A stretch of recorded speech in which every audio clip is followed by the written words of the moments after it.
The rich son walked away, leaving his mother humiliated among the animals. But the limping horse moved forward in a way that even made the farm workers freeze in shock. The first light of dawn filtered through the small window, casting a pale glow across Martha Sullivan's weathered hands. She flexed her fingers slowly, wincing at the familiar pain that radiated through her joints. 68 years had etched themselves into every line of her body. But it was the arthritis that marked the passing of time most cruelly. Martha reached for the ceramic mug on her nightstand, the chamomile tea long since gone cold. She'd been awake for hours, watching darkness give way to light from the confines of what had once been a maid's quarters in her son's sprawling Louisville mansion. The room was tidy but sparse. A single bed, a small dresser, and a rocking chair positioned precisely to catch the morning sun. On the wall hung a single photograph, a much younger Martha standing proudly before a modest farmhouse, her arm around a gangly teenage boy with serious eyes. Bradley, her only child, the man whose house she now inhabited like a ghost, present but rarely acknowledged. Martha eased herself from the bed, each movement deliberate and measured. The wooden floor felt cold beneath her feet, despite the July heat already building outside. She dressed slowly, choosing a faded cotton dress that had seen better days. What did it matter? No one in this house truly looked at her anyway. From downstairs came the sounds of activity, the housekeeper preparing breakfast, Bradley's children rushing to gather their things for summer activities. Martha had learned to time her descent carefully. Too early and she'd be in the way. Too late and Bradley would be irritated by her absence. As she made her way down the back stairs, the servant's route, though no one called it that anymore, Martha's mind drifted to the farm she had once owned. 20 acres of rolling Kentucky hills, a vegetable garden that supplied her table year-round, and neighbors who brought their injured animals to her door, knowing her gentle hands could heal what veterinary science sometimes could not. "You have the touch, Martha," her grandmother had told her when she was just a girl, guiding her small hands over the wing of an injured sparrow. Our Cherokee ancestors knew that healing isn't just about medicine. It's about understanding the spirit that lives in all things. Martha had inherited more than her grandmother's knowledge of healing herbs. She'd received the rare gift of animal speak, the ability to communicate through stillness and presence what words could never convey. For decades, neighbors had brought their frightened or injured animals to her door, dogs that snapped at everyone else, horses too traumatized to be approached, even wild creatures that should have fought human contact. But to Bradley, her gift had always been an embarrassment. "Mom, please stop with the superstitious nonsense," he'd say, rolling his eyes whenever she mentioned her grandmother's teachings. "This isn't the 18th century. We have actual doctors now." The stroke had changed everything. One morning 3 years ago, Martha had awakened unable to move her left side, her words slurring as she tried to call for help. The hospital bills had mounted quickly, forcing her to sell the small ranch that had been her haven since her husband's death 30 years before. Bradley, successful corporate attorney with political aspirations, had presented his invitation as generosity. "You can have the guest room, Mom. No need to worry about anything anymore." The guest room had lasted 2 weeks before Bradley's wife decided it was needed for visiting potential donors to his campaign. Martha had been relocated to the former maid's quarters, with the explanation that the stairs would be good exercise for her recovery. Martha reached the kitchen just as the housekeeper was pouring coffee. Elena, a kind-faced woman from Guatemala, offered a warm smile. "Buenos dias, Señora Sullivan. Coffee?" "Thank you, dear.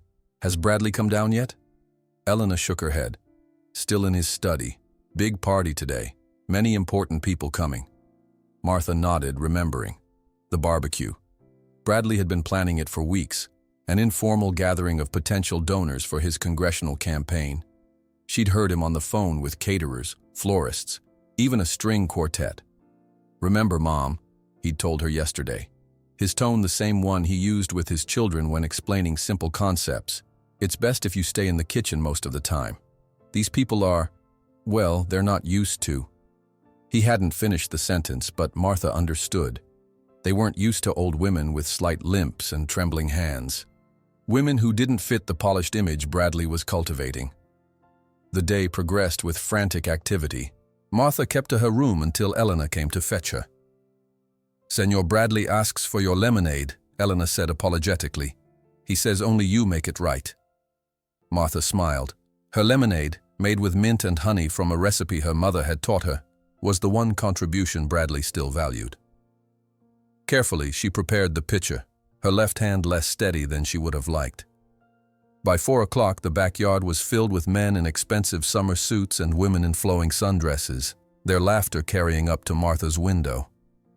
Taking a deep breath, Martha carried the heavy pitcher of lemonade down the back stairs and out to the patio. The heat hit her like a physical force, July in Kentucky showing no mercy. She made her way carefully across the brick patio, smiling politely as she navigated between groups of Bradley's associates. "Ah, here's my mother with her famous lemonade," Bradley announced, his voice carrying that peculiar tone of forced affection he used when speaking about her in public. "Mom makes it from scratch. None of that powdered nonsense." Martha began pouring glasses, moving slowly from guest to guest.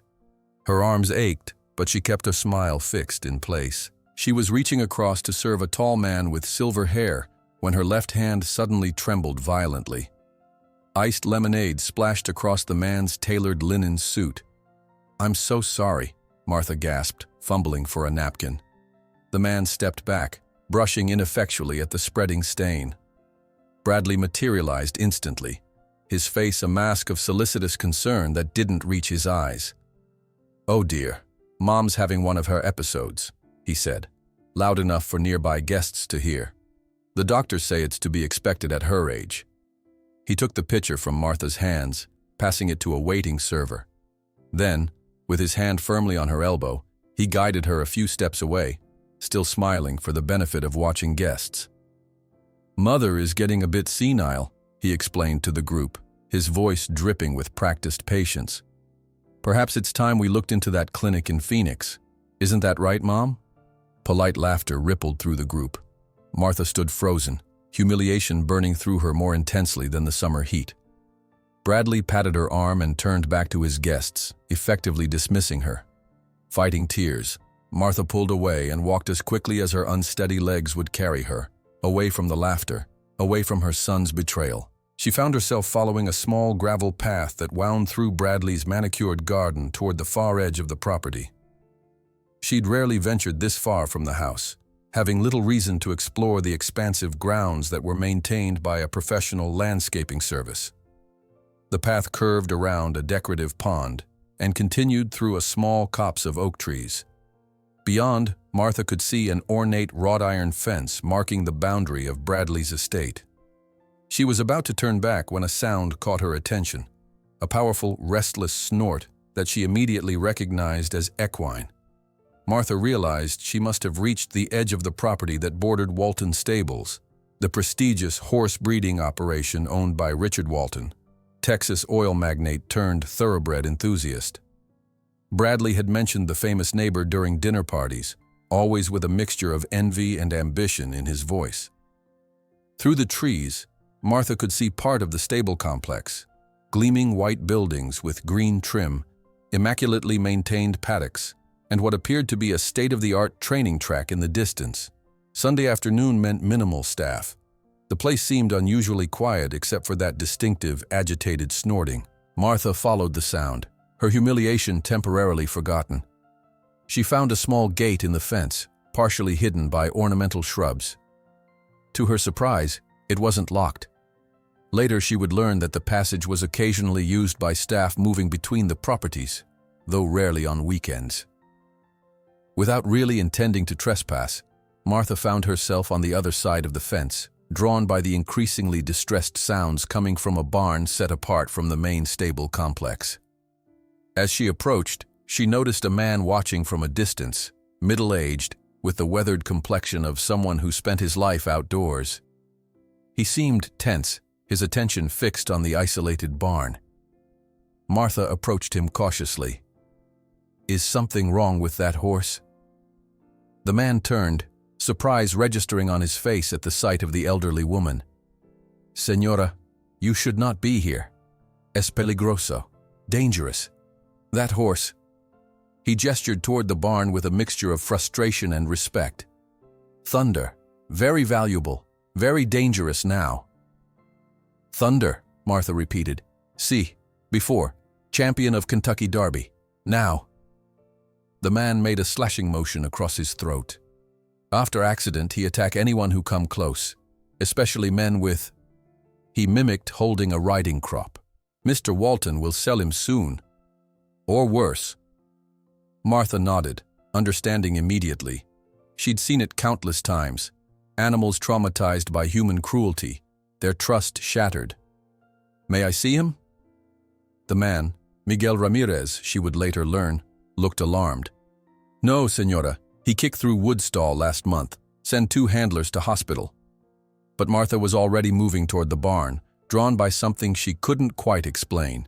Inside, most of the stalls were empty, the occupants likely out in paddocks enjoying the summer day. At the far end, in a stall larger than the others, stood one of the most magnificent horses Martha had ever seen. Even in his agitated state, Thunder was breathtaking. A massive chestnut with a star-shaped white blaze running down his face. His coat gleamed with health, but Martha immediately noticed the slight favoring of his right hind leg. The physical injury, however, was nothing compared to the wildness in his eyes. Not the natural spiritedness of a stallion, but the frantic wariness of a creature that expected pain from every human encounter. As Martha approached, Thunder's ears flattened against his head.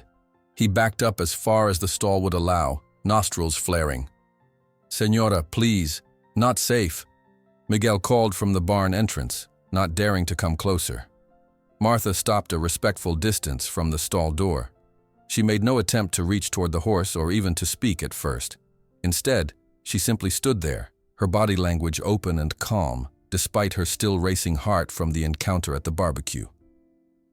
After several minutes of silence, Martha began to softly murmur in the Cherokee language her grandmother had taught her, words that had no direct translation in English, phrases about respect, about seeing the spirit within, about shared pain. Wesa unelvhai, she whispered, carrier of burdens. Thunder's ears twitched forward, then back, then forward again, confusion replacing fear. Martha continued to speak softly, switching to English. You and I have something in common, I think. You know what it's like to be discarded when your body doesn't work the way it used to, don't you? She slowly extended her hand, palm up, not reaching into the stall but simply offering her presence. Her left arm trembled slightly with the effort of holding it extended, the lingering weakness from her stroke evident. Thunder snorted, pacing the width of his stall, but his eyes never left Martha. There was intelligence in that gaze, and pain that went deeper than physical. From the doorway, Miguel watched in astonishment. In 15 years of working with thoroughbreds, he'd never seen Thunder allow anyone to stand so close to his stall without charging the door. Yet here was this fragile elderly woman, speaking to the dangerous stallion as if they were old friends. Gradually, impossibly, Thunder stopped pacing. He stood utterly still, facing Martha, his breathing deep, but no longer frantic. Then, in a movement so deliberate it seemed almost ceremonial, the massive stallion lowered his proud head to Martha's eye level. Martha remained perfectly still, her hand extended but not moving closer. She allowed Thunder to make the choice. The horse exhaled softly, his breath warm against her wrinkled face. His eyes, previously wild with fear and rage, showed something almost impossible to believe: recognition. Not of Martha specifically, but of something in her essence. 2 broken souls identifying each other in a world that had no place for them anymore. I see you, Martha whispered, a tear sliding down her weathered cheek. Miguel crossed himself, whispering a prayer of astonishment in Spanish. In all his years at Walton's stables, he had never witnessed anything like this. Thunder, the terror of the stable, was standing peacefully before a complete stranger, an elderly woman who had somehow breached defenses that professional trainers had failed to penetrate for months. As the sun began to set, Martha reluctantly realized she needed to return to Bradley's house before her absence was noticed. She spoke a few more soft words to Thunder, promising without really knowing why that she would return. As she turned to leave, Thunder let out a soft, nickering sound. Not the angry, challenging whiny that had become his trademark, but something almost like a question. When Martha finally made her way back through the small gate and toward Bradley's property, Miguel watched her go with newfound respect. Thunder remained at the front of his stall, watching until she disappeared from view. Only then did he retreat to the back corner, but his posture was different, the constant tension slightly eased. When Martha reached the edge of her son's garden, she could still hear the faint sounds of the party continuing without her. But for the first time since her stroke had robbed her of independence, she felt something stirring within her chest. Not quite hope, but perhaps its distant cousin. Thunder's recognition had awakened something she thought long dead, a sense of purpose and connection. As darkness fell completely, Martha slipped back into the house through a side door, avoiding the lingering guests. In her small room, she sat in the rocking chair by the window, looking out toward the stables now hidden by night. She knew she would return tomorrow, and the day after that. For the first time since moving into her son's house, Martha felt someone truly needed her. The alarm clock beside Martha's bed remained untouched in the darkness.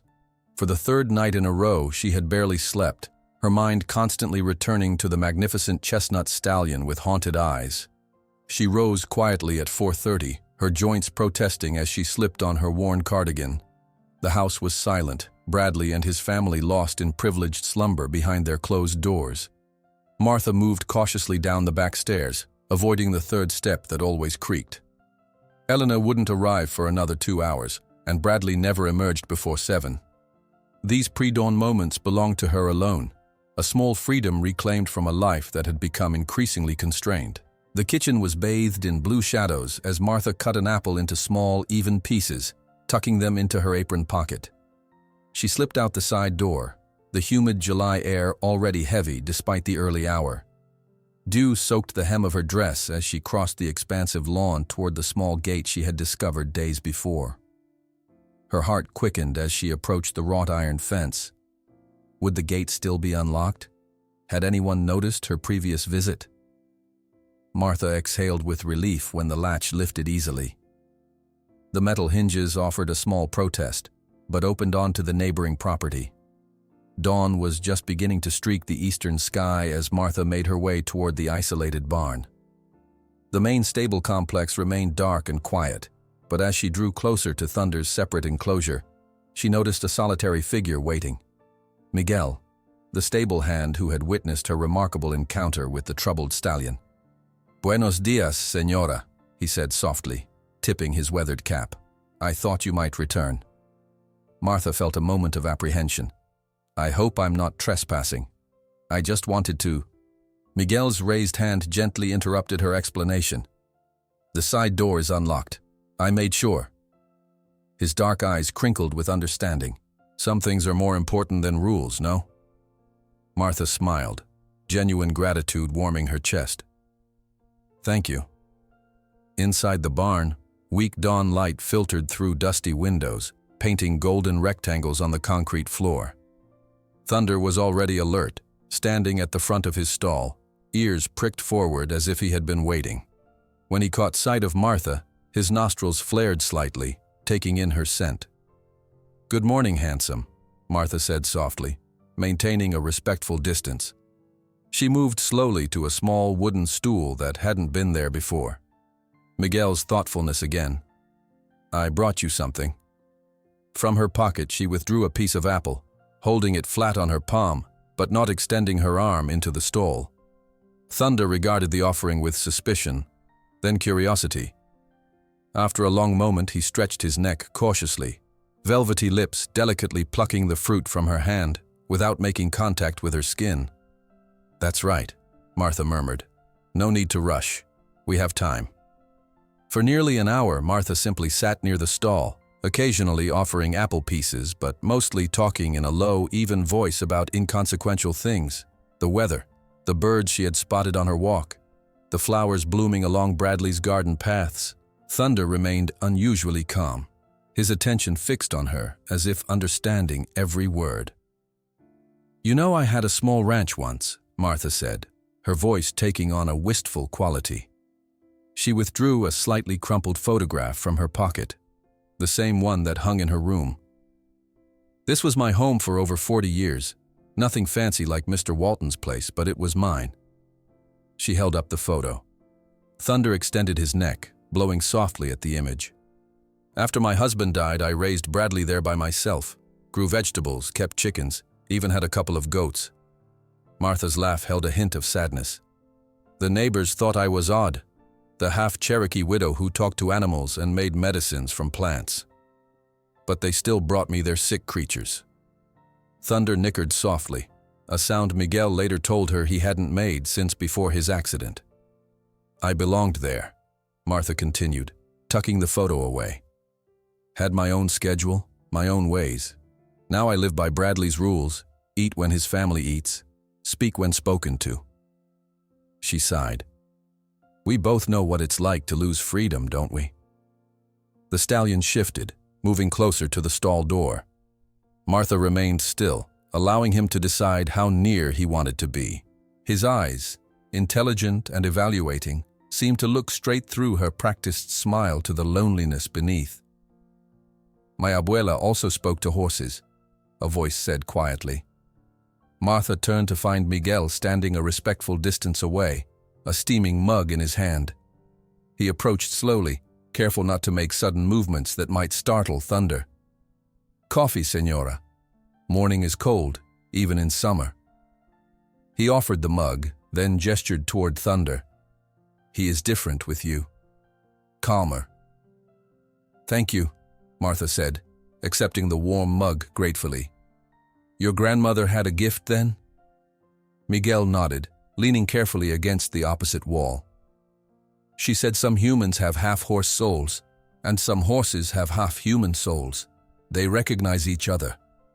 He studied Martha with gentle curiosity. "What do you say to him? I hear you speaking, but not always in English." "Cherokee," Martha explained. "My grandmother taught me. Words for respect, for acknowledging the spirit in all living things." She smiled. "Probably sounds like superstition to you." "No, señora," Miguel said seriously. "In my village in Mexico, we understand such things. Science is good for many problems, but not for wounded spirits." Over the following weeks, Martha established a ritual. Rising before dawn, she would slip out of Bradley's house and make her way to Thunder's stall. Miguel always ensured the side door was unlocked, sometimes leaving small offerings: a thermos of coffee, a more comfortable stool, fresh carrots for Thunder. On her fourth visit, Martha brought something new: a small glass jar containing a dark green salve. "My grandmother's recipe," she explained to Thunder, unscrewing the lid. The pungent aroma of herbs filled the air: arnica, mint, and other plants that had no English names. "For pain."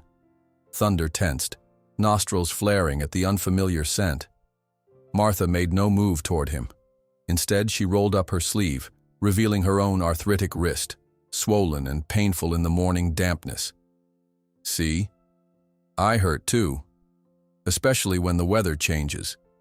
She applied a small amount to her wrist, massaging it slowly. "We can be broken together." She replaced the lid without attempting to apply any to Thunder's injured leg. Trust needed to be earned, not demanded. The stallion watched intently as she flexed her wrist, showing how the movement became smoother. From that day forward, Martha brought the salve each morning. For a week, she only applied it to herself. Then one morning, Thunder did something unexpected. He extended his injured leg slightly under the stall door, just enough to reveal the old wound that had never properly healed. Martha's breath caught. With infinite patience, she knelt carefully, her own joints protesting. "Are you sure, friend?" she asked softly. Thunder remained still, his eyes fixed on her face.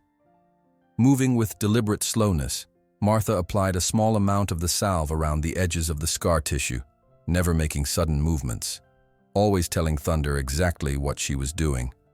The stallion flinched once, but didn't pull away. "We're quite the pair, aren't we?" Martha murmured. "Both put out to pasture before our time." From the shadows of the barn entrance, a new observer watched with professional interest. Dr. Sarah Wilson, recently graduated from veterinary school and hired exclusively for Walton's valuable breeding stock, had heard rumors about the elderly woman who visited Thunder. Initially skeptical, she had come to witness this unorthodox approach for herself. Over the next several visits, Sarah observed from a distance, noting the remarkable changes in Thunder's behavior, his breathing more regular, his stance less defensive, and most surprisingly, his injured leg bearing weight more evenly than it had in months. On a particularly warm morning, Sarah finally approached, maintaining a respectful distance from Thunder's stall. "Excuse me, Mrs. Sullivan. I'm Dr. Wilson, the veterinarian for Mr. Walton's horses." Martha stiffened slightly, her hand instinctively moving to Thunder's neck where she had, just days before, been allowed to touch him for the first time. "Am I in trouble? I know I don't technically have permission."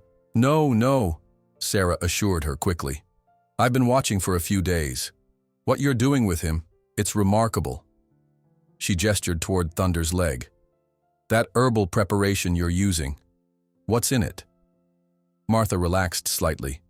"My grandmother's formula.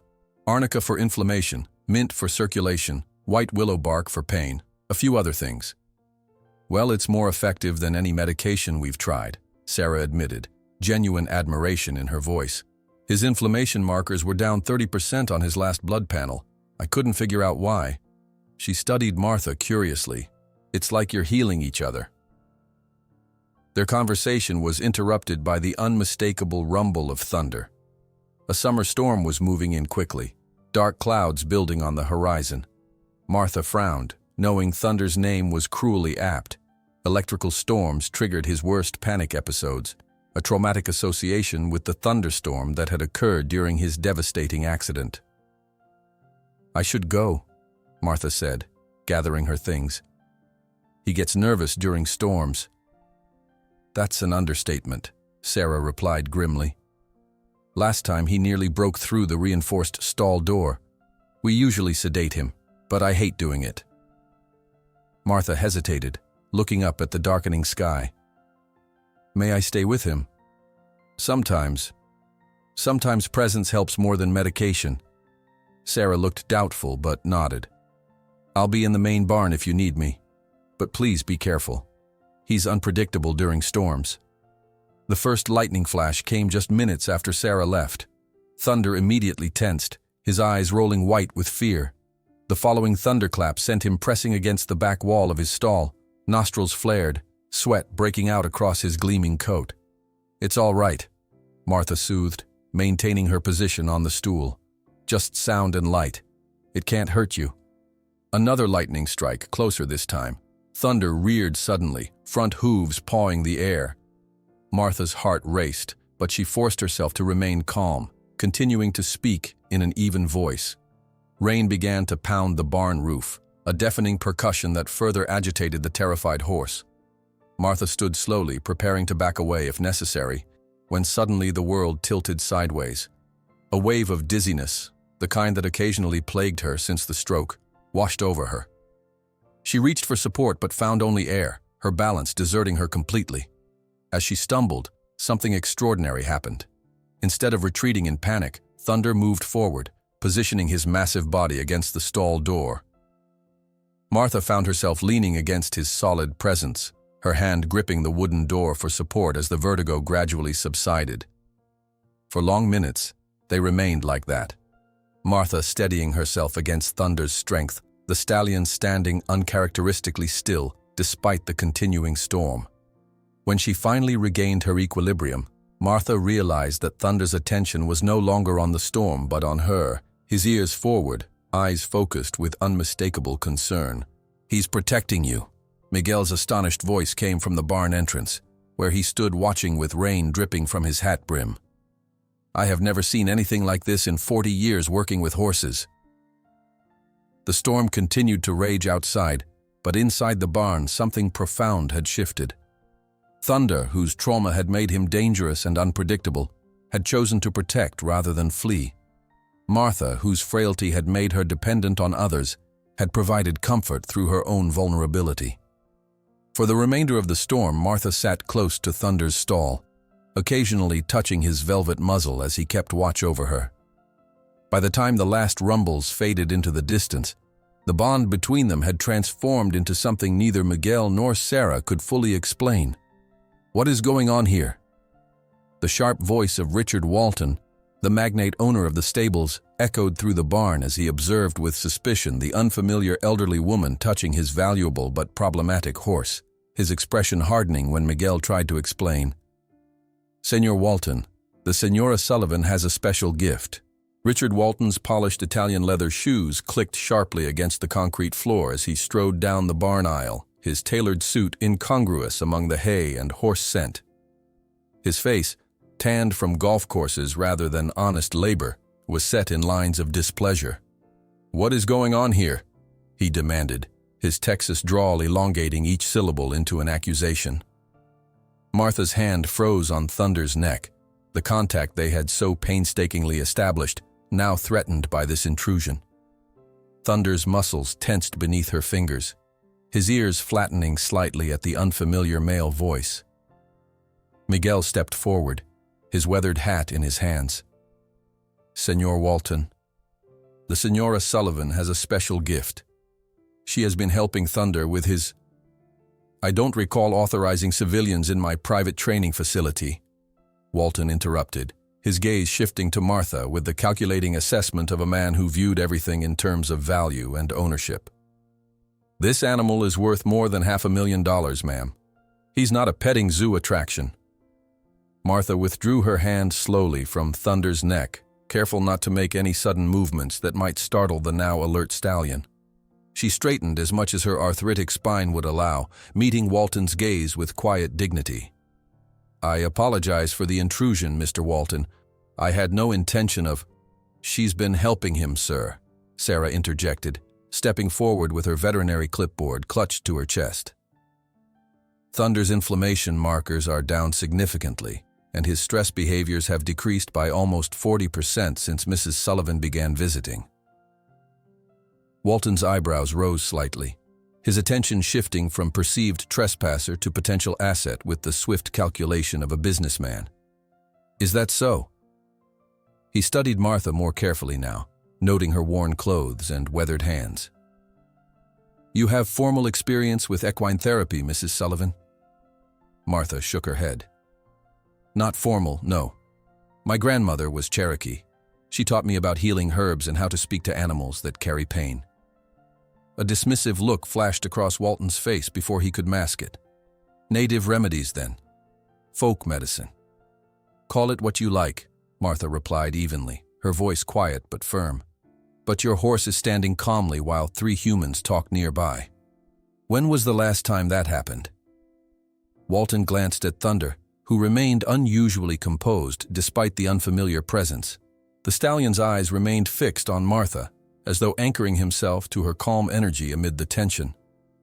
"Dr. Wilson," Walton said sharply, "I'd like to see these improved test results in my office, and security protocols clearly need review." He turned back to Martha. "You realize you've been trespassing on private property, Mrs. Sullivan? I could press charges." Sarah stepped forward, tablet in hand. "Sir, if I could just show you the comparison readings from last month to now."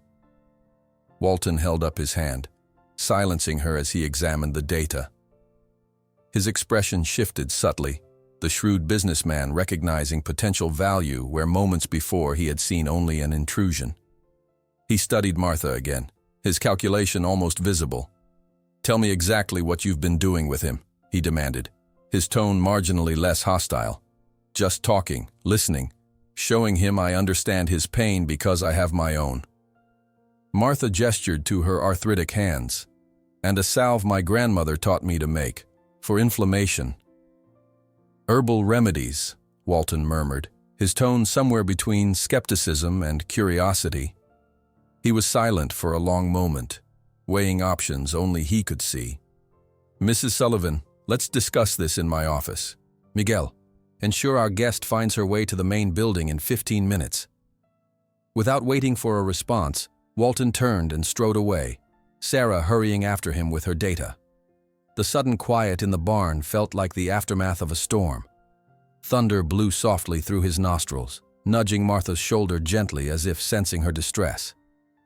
"It's all right," she murmured to the horse, though uncertainty colored her voice. "We'll figure this out." Miguel shook his head. "Senor Walton does not like surprises on his property." "But," he nodded toward Sarah's retreating form, "the doctor has numbers. Senor Walton always listens to numbers." 30 minutes later, Martha sat across from Richard Walton in his opulent office, feeling out of place among the gleaming trophies and expensive artwork. Through floor-to-ceiling windows, the rolling Kentucky landscape spread out like a painting, dotted with million-dollar thoroughbreds grazing in emerald paddocks. "Let me be direct, Mrs. Sullivan," Walton said, leaning forward across his massive mahogany desk. Thunder was a 7-figure investment that's currently worth precisely nothing. After his accident, he became unrideable, unbreedable due to his temperament, and frankly, a liability. He tapped manicured fingers against a file folder. "I was considering humane euthanasia until Dr. Wilson showed me these results." Martha's heart constricted at the casual way he discussed ending Thunder's life. "He's still young. His leg is healing. He just needs someone to understand what he's been through." "Sentiment doesn't pay stud fees, Mrs. Sullivan." Walton's smile didn't reach his eyes. "However, I'm a businessman, not a monster. If your unconventional methods are showing measurable results, I'm willing to propose an arrangement." He slid a document across the desk. "A simple contract. You may continue your visits, following proper security protocols. Any progress in Thunder's rehabilitation will be documented as part of Walton Stables' innovative equine recovery program." Martha scanned the dense legal text, confusion evident in her expression. "You want me to sign over my methods? The herbal formulas my grandmother taught me." "I want exclusive rights to the story, Mrs. Sullivan." Walton's voice was smooth as expensive whiskey. "If, and it's a substantial if, Thunder shows significant improvement, there's potential media value. Walton Stables pioneers revolutionary equine therapy, makes a much better headline than trespassing senior citizen uses folk remedies on valuable thoroughbred." Martha looked up from the contract, studying the man across from her. Behind his practiced smile, she recognized the same calculation she'd seen in her son's eyes. People as commodities, relationships as transactions. "And if I refuse?" Walton's smile tightened. "Then the security team will have clear instructions regarding trespassers. Your choice, Mrs. Sullivan." Martha didn't hesitate. "I'll sign. I don't care about recognition, Mr. Walton. I only want to help Thunder." As she scrawled her signature on the line, Martha didn't bother reading the fine print. Nothing in that contract mattered compared to the chance to continue her visits. Thunder had awakened something in her that had been dormant since her stroke. Purpose. Walton collected the signed document with a satisfied nod. "Welcome to the Walton Stables family, Mrs. Sullivan. Miguel will arrange a proper security badge for you. We'll expect detailed reports on Thunder's progress." The following morning, Martha arrived at the stables wearing the laminated visitor's badge that hung awkwardly around her neck. As she made her way to Thunder's stall, she noticed something different. A cushioned chair had replaced her simple stool, and a small table held a thermos of coffee and a plate of pastries covered with a cloth napkin. Miguel appeared, smiling shyly. "The chair is from Elena in the main office. She has arthritis too. The coffee is from me. The pastries." He gestured vaguely toward the training arena. "From the exercise riders. They say thank you for helping Thunder." Martha blinked in surprise. "But they don't even know me." Miguel's smile widened. "Word travels, Senora. Many here have worked with Thunder before his accident. He was special. They are happy someone finally understands him." Over the following days, small offerings continued to appear. Fresh flowers in a mason jar, a handmade blanket for chilly mornings, a radio that played soft classical music which Thunder seemed to enjoy. The community of the stables, initially wary of the outsider, began acknowledging Martha with nods and quiet greetings. Lucas, a young groom barely out of his teens, was the first to approach her directly. He stood awkwardly at the entrance to Thunder's stall one morning, watching as Martha applied her salve to the horse's leg. "Ma'am?" His voice cracked slightly. Would you maybe show me how you get so close to him? I've been afraid to even walk past his stall since he kicked through the partition back in April." Martha smiled warmly. "Of course. First lesson. Don't look directly into his eyes. Approach from an angle. Let him see you, but don't challenge him." She demonstrated, turning her body slightly sideways. "Keep your breathing calm. Animals sense fear and tension. They don't understand our words, but they read our bodies perfectly." Lucas watched intently as Martha continued her gentle instruction. By the end of the week, he had progressed to standing near Thunder's stall without the horse showing signs of agitation, a small victory that earned the young man admiring glances from his colleagues. One evening, as dusk painted the Kentucky hills in shades of gold and purple, Martha sat with Thunder, sharing the quiet moment before she would need to return to Bradley's house for dinner. The stallion rested his head over the stall door, his eyes half closed in contentment as Martha gently scratched behind his ears. "You seem tired today, old friend," she murmured. "My joints are aching too. Rain coming tomorrow, I think." Thunder sighed deeply, his massive body relaxing under her touch in a way that would have seemed impossible just weeks before. Martha found herself telling him about her small ranch, describing the vegetable garden she had tended for decades, the chickens that had followed her around the yard, the quiet evenings spent on her porch watching fireflies rise from the fields. "It wasn't much," she told him, "just a little piece of land. But it was mine, my freedom." She withdrew the worn photograph from her pocket, showing it to Thunder as she had done before. "See that porch swing? My husband built it the summer before Bradley was born. I sat there every evening until the day I left." The stallion studied the photo, blowing softly against it. Martha smiled, tucking it away. "I miss my independence most of all. Bradley means well, I suppose, but in his house I'm just furniture. Inconvenient, outdated furniture." Thunder nudged her shoulder gently, as if in understanding. Martha leaned her forehead briefly against his strong neck, drawing comfort from his solid presence. "We're quite the pair, aren't we? Both put out to pasture before our time." The sound of expensive shoes on gravel interrupted their moment. Martha turned to see Bradley approaching, his face set in lines of disapproval as he surveyed the scene, his elderly mother in worn clothes, communing with a horse in the fading light. "So this is what you've been doing." Bradley's voice cut through the peaceful evening like a cold blade. His eyes took in the visitor's badge around her neck, the jar of herbal salve, her hand still resting on Thunder's neck. "Sneaking out at dawn to play with a crippled horse while embarrassing my family." Martha felt Thunder tense beneath her touch, his ears swiveling toward the unfamiliar voice, body instantly alert. She maintained her calm, stroking his neck soothingly even as she faced her son. "Thunder is helping me as much as I'm helping him, Bradley. He gives me purpose." Bradley's laugh held no humor. "Purpose? Mother, you're becoming the subject of gossip. Mrs. Harrington mentioned seeing you walking to the stables at dawn. Do you have any idea how that looks? People in my position can't have relatives visiting stables like common grooms." "I'm not a child, Bradley," Martha replied, her voice steady despite the familiar ache in her chest whenever her son looked at her with such disappointment. "I have the right to choose how I spend my time. Not when it reflects on me, you don't." Bradley stepped closer, lowering his voice. "This ends now. I've let this eccentricity go on long enough. You'll stop these ridiculous visits immediately." Thunder shifted nervously, picking up on the tension. Martha continued her gentle, reassuring strokes along his neck, maintaining her outward calm for the horse's benefit, even as her heart raced. "I've signed a contract with Mr. Walton. I'm officially working with Thunder now." Bradley's eyes narrowed. "We'll see about that. Time to go home, Mother.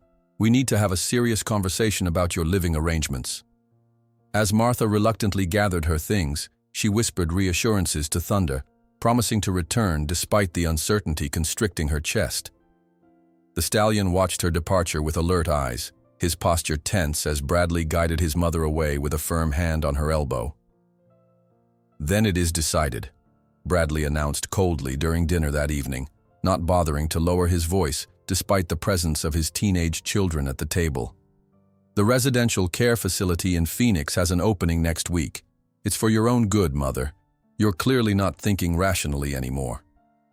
Martha stood frozen at the dinner table, Bradley's words hanging in the air like a death sentence. "Phoenix? But that's halfway across the country." "Precisely," Bradley replied, cutting his steak with surgical precision. "Away from distractions and these delusions about healing horses." Martha looked around the table for any sign of support. Bradley's wife, Catherine, studied her plate with sudden interest, while their teenage children, Emma and Tyler, exchanged uncomfortable glances. "I'm not delusional," Martha said quietly, her hands trembling slightly beneath the table.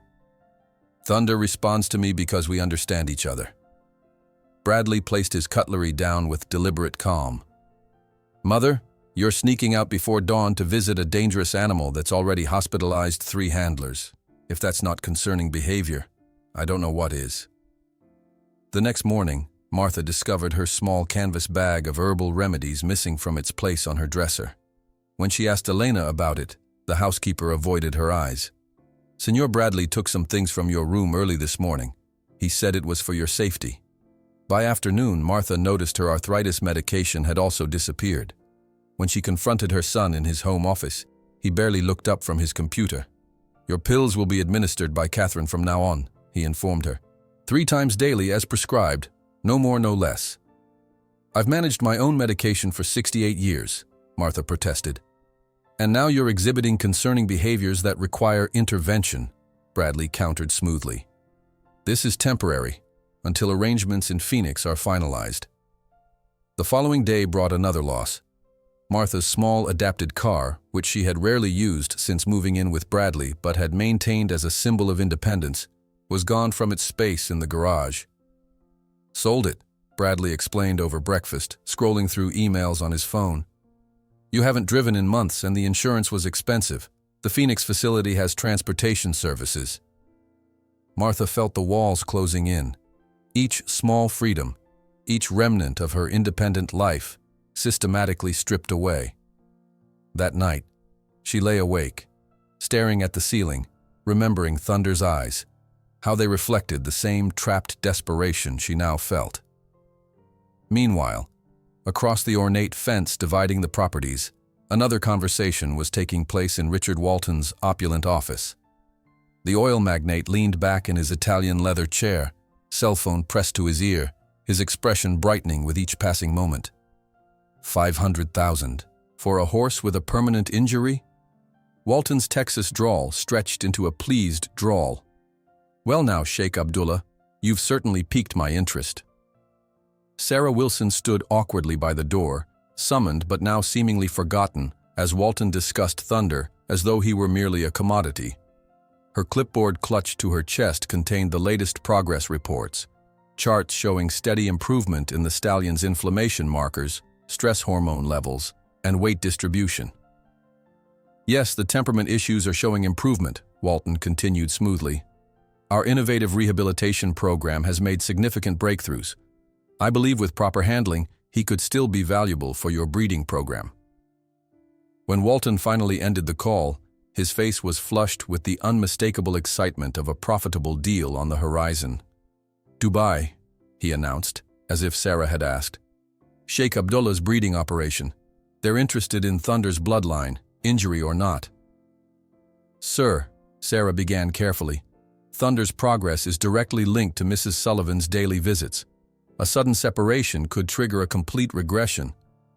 "Mrs. Sullivan is a temporary measure," Walton interrupted, waving his hand dismissively. "A pleasant local story, nothing more. Thunder is a $1 million investment, not a therapy animal." Sarah tried again. "His improvement is psychological as much as physical. The trust he's developing—" "They're animals, Dr. Wilson." Walton's voice hardened. "Not people. They don't have feelings like we do. Thunder is an investment, not a pet. He shuffled papers on his desk, signaling the end of the discussion. Schedule the pre-export medical examination for next Tuesday. The transport to Dubai is arranged for Thursday morning. Sarah left the office, throat tight with frustration. In the parking lot, she found Martha attempting to speak with the security guard at the main entrance, her visitor's badge conspicuously absent. "I just need to see Thunder for a little while," Martha was explaining. "My son, he's taken my badge." The guard looked uncomfortable. "Sorry, ma'am. Orders are orders." "I'll escort her," Sarah interjected, showing her staff credentials. "Mrs. Sullivan is working with Thunder under my supervision." Once inside the stable, Martha rushed to Thunder's stall. The stallion immediately approached, nickering softly in greeting, his ears pricked forward in obvious recognition. Martha's eyes filled with tears as she reached through the bars to stroke his velvet muzzle. "I'm sorry I'm late, friend," she whispered. "Things are getting complicated." Sarah stood back, watching the reunion with mixed emotions. "Mrs. Sullivan, Martha, there's something you should know." Martha listened in growing horror as Sarah explained Walton's plans to sell Thunder to Dubai. "But he's just starting to heal," she protested. "The psychological trauma alone from another transport, new handlers, new environment, it would be devastating." "I tried to explain that," Sarah said, frustration evident in her voice. "But Mr. Walton only sees dollar signs." Martha turned back to Thunder, who seemed to sense her distress, pressing his head against the bars to maintain contact with her. "He's only improving because he finally trusts someone again. Taking that away would be like injuring him a second time." Later that afternoon, Martha made her way with trembling determination to Walton's office. The secretary tried to turn her away, but Martha stood her ground with quiet dignity until Walton finally agreed to a brief meeting. "Mrs. Sullivan," he greeted, not bothering to rise from behind his desk. "I understand you've heard about Thunder's exciting opportunity." "Opportunity?" Martha repeated. "Mr. Walton, shipping Thunder halfway around the world to unfamiliar handlers would undo everything we've accomplished." Walton's smile didn't reach his eyes. "Your concern is noted. However, business decisions must take precedence. The sale will proceed as planned." "At least delay it," Martha pleaded. "Give me more time to prepare him, to strengthen him physically and emotionally." "Time is money, Mrs. Sullivan. The transport is scheduled for Thursday morning." Walton stood, signaling the end of the conversation. "Your contribution has been quaint, but let's not confuse sentiment with business." Martha left the office, her heart heavy but her resolve strengthening. In the parking lot, she found Miguel waiting by his old pickup truck. "Señora, I heard about Thunder," he said quietly. "It is wrong what they do." "I don't know how to stop it," Martha admitted, her voice catching. Miguel glanced around to ensure they weren't overheard. "There are people who would listen, people who care about how the animals are treated here." That evening, as Martha sat on the edge of her narrow bed, contemplating Bradley's ultimatum and Thunder's impending fate, her door opened without a knock. Bradley entered, his expression unreadable. "I spoke with security at Walton Stables today," he said, without preamble. "Your access has been permanently revoked." Martha looked up, her heart sinking. "You had no right—" "I have every right to protect my mother from her own poor judgment," Bradley interrupted. "This obsession with a damaged horse is unhealthy and embarrassing." "He's not damaged," Martha replied quietly.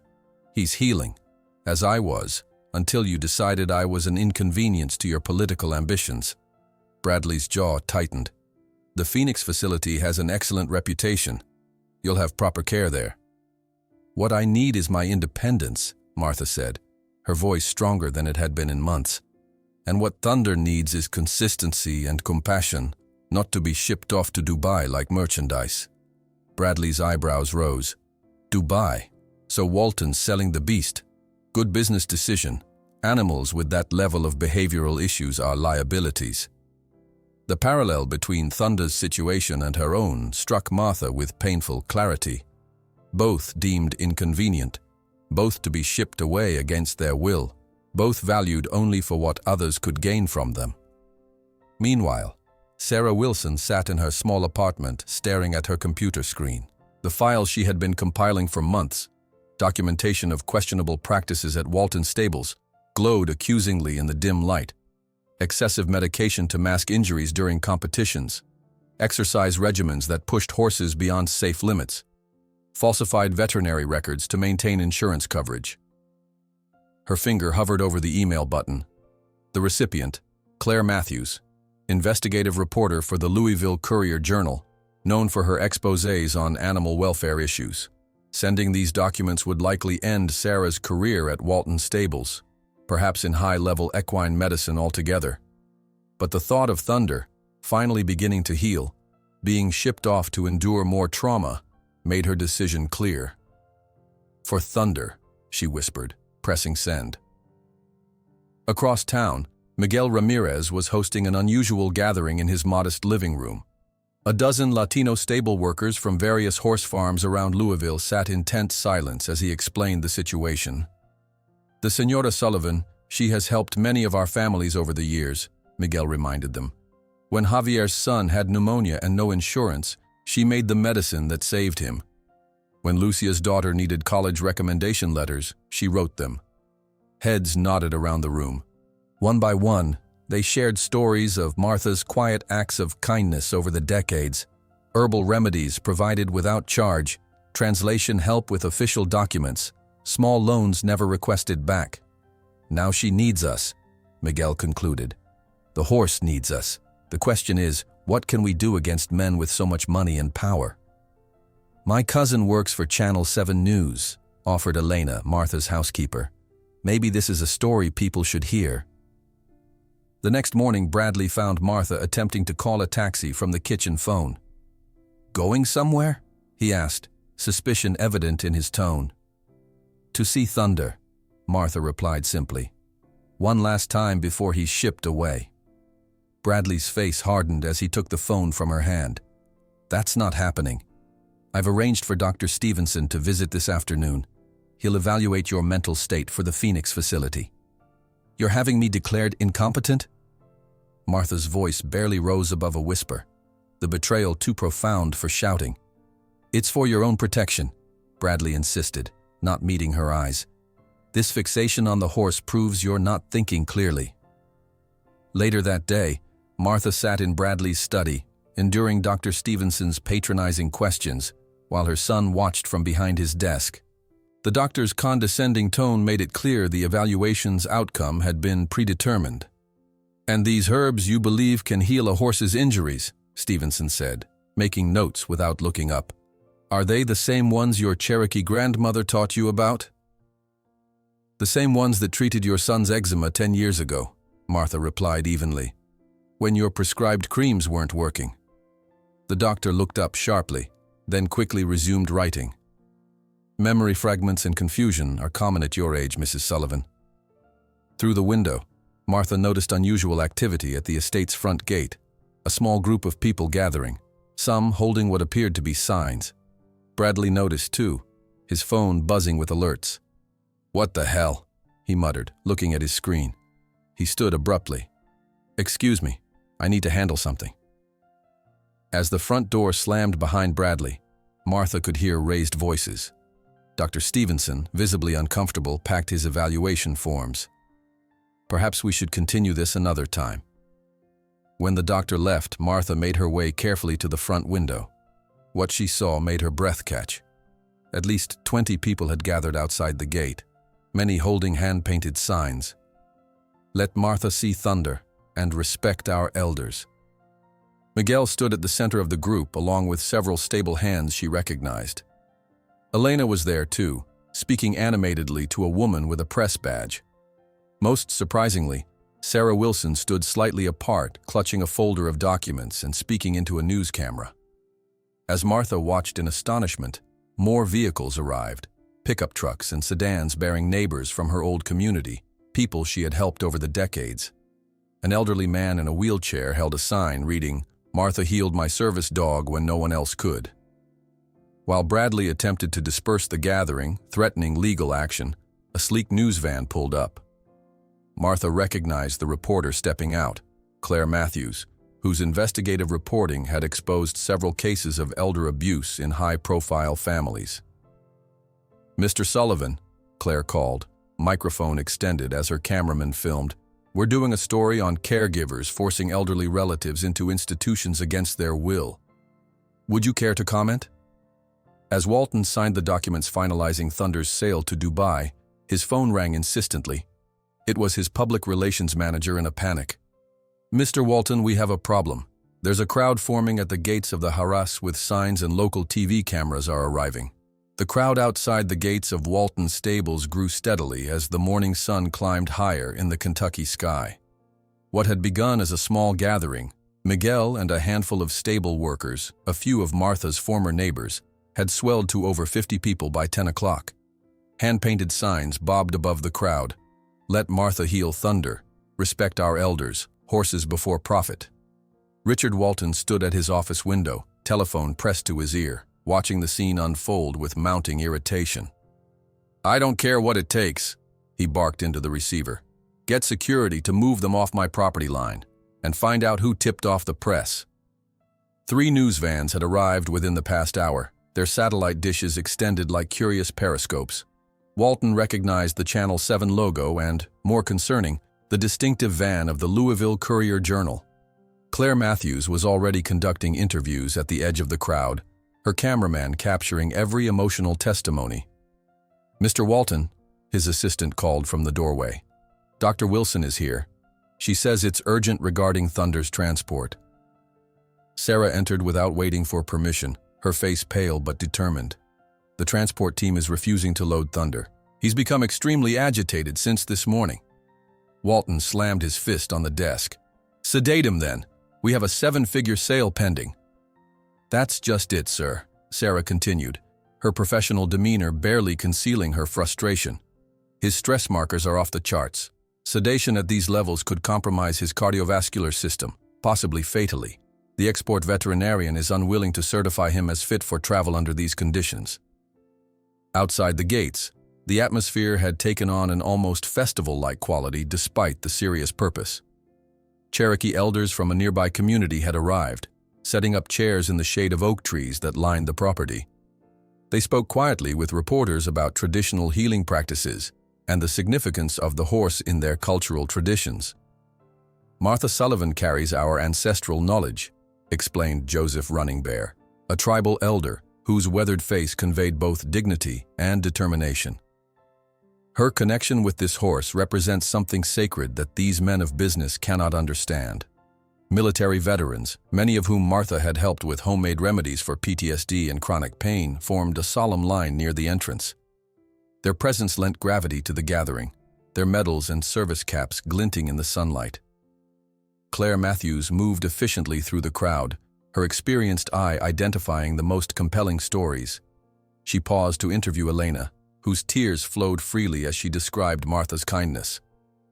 "Senora Martha made medicine for my grandson when he had asthma so bad, and we had no insurance," Elena explained, her accent thickening with emotion.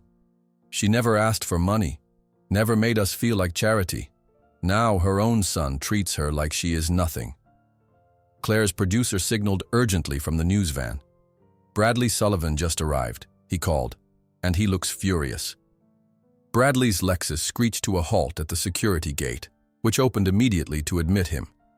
His tailored suit and carefully styled hair contrasted sharply with the authenticity of the crowd he glared at through tinted windows. As he strode toward the main building, Claire intercepted him, microphone extended. "Mr. Sullivan, would you care to comment on allegations that you're forcing your mother into a care facility against her will while she's in the middle of groundbreaking work with an injured racehorse?" Bradley's practiced political smile slipped for just a moment before he regained composure. "My mother is a wonderful woman who unfortunately is experiencing cognitive decline. As her loving son, I'm simply ensuring she receives appropriate medical care." "Is that why you confiscated her medications and sold her car without permission?" Claire pressed, reading from notes in her hand. Bradley's face flushed. "I'm not sure where you're getting your information, but those are private family matters. Now, if you'll excuse me, we have documentation that your mother has been successfully rehabilitating Thunder, A valuable racehorse previously considered dangerous, Claire continued. Yet you've actively prevented her from continuing this work. Is this related to your political aspirations and concerns about your mother's Native American healing practices being seen as, quote, embarrassingly primitive? Your words from a campaign strategy meeting last month? Bradley's expression hardened as he recognized he was being recorded. No comment, he said tersely, pushing past the reporter toward Walton's office. Inside, the two men faced each other across the mahogany desk, united by mutual self-interest despite their personal dislike. This is becoming a PR nightmare, Walton said without preamble. Your mother has somehow become a cause célèbre overnight.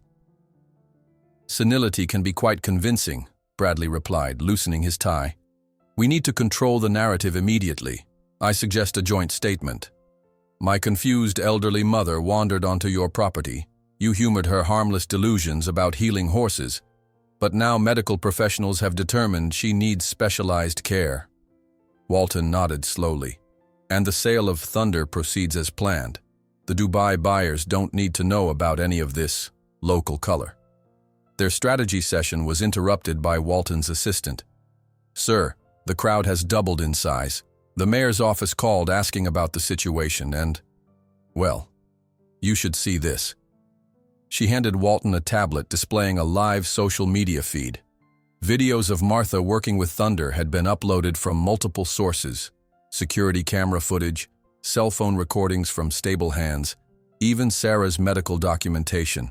The hashtag #LetMarthaHeal was trending regionally. Most damning was audio clearly recorded without Bradley's knowledge. Mother's primitive superstitions are political suicide for my campaign.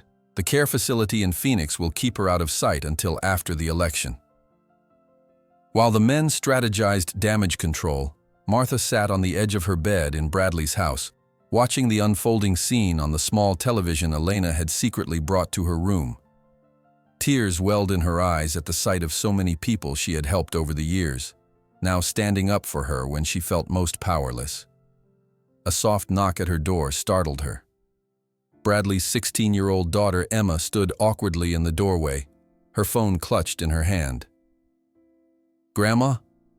There's something you should see. She sat beside Martha, showing her a video that was spreading rapidly online. It showed Thunder in his stall, pacing anxiously, refusing to eat. The timestamp showed it was from that morning. Lucas filmed this, Emma explained. He says Thunder hasn't been right since you stopped coming. Martha's heart ached at the sight of the distressed animal. He thinks I've abandoned him, she whispered. Just like everyone else in his life. Emma bit her lip nervously. Dad took your visitor badge, but I found his master key card for the stables. She pulled the plastic card from her pocket. I can drive you there, if you want. Martha looked at her granddaughter with new eyes, seeing beyond the typical teenage detachment to the compassion beneath. Your father would be furious. Emma's jaw set in a determination that reminded Martha of herself as a young woman.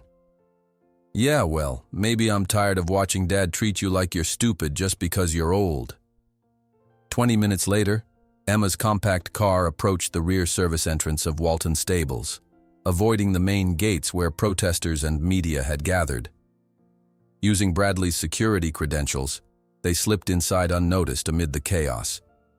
The isolated barn where Thunder was kept stood quiet, most staff having been reassigned to manage the developing crisis. Martha moved as quickly as her arthritic legs would allow, her heart pounding not with fear but with urgency. Emma kept pace beside her, watching her grandmother with newfound respect.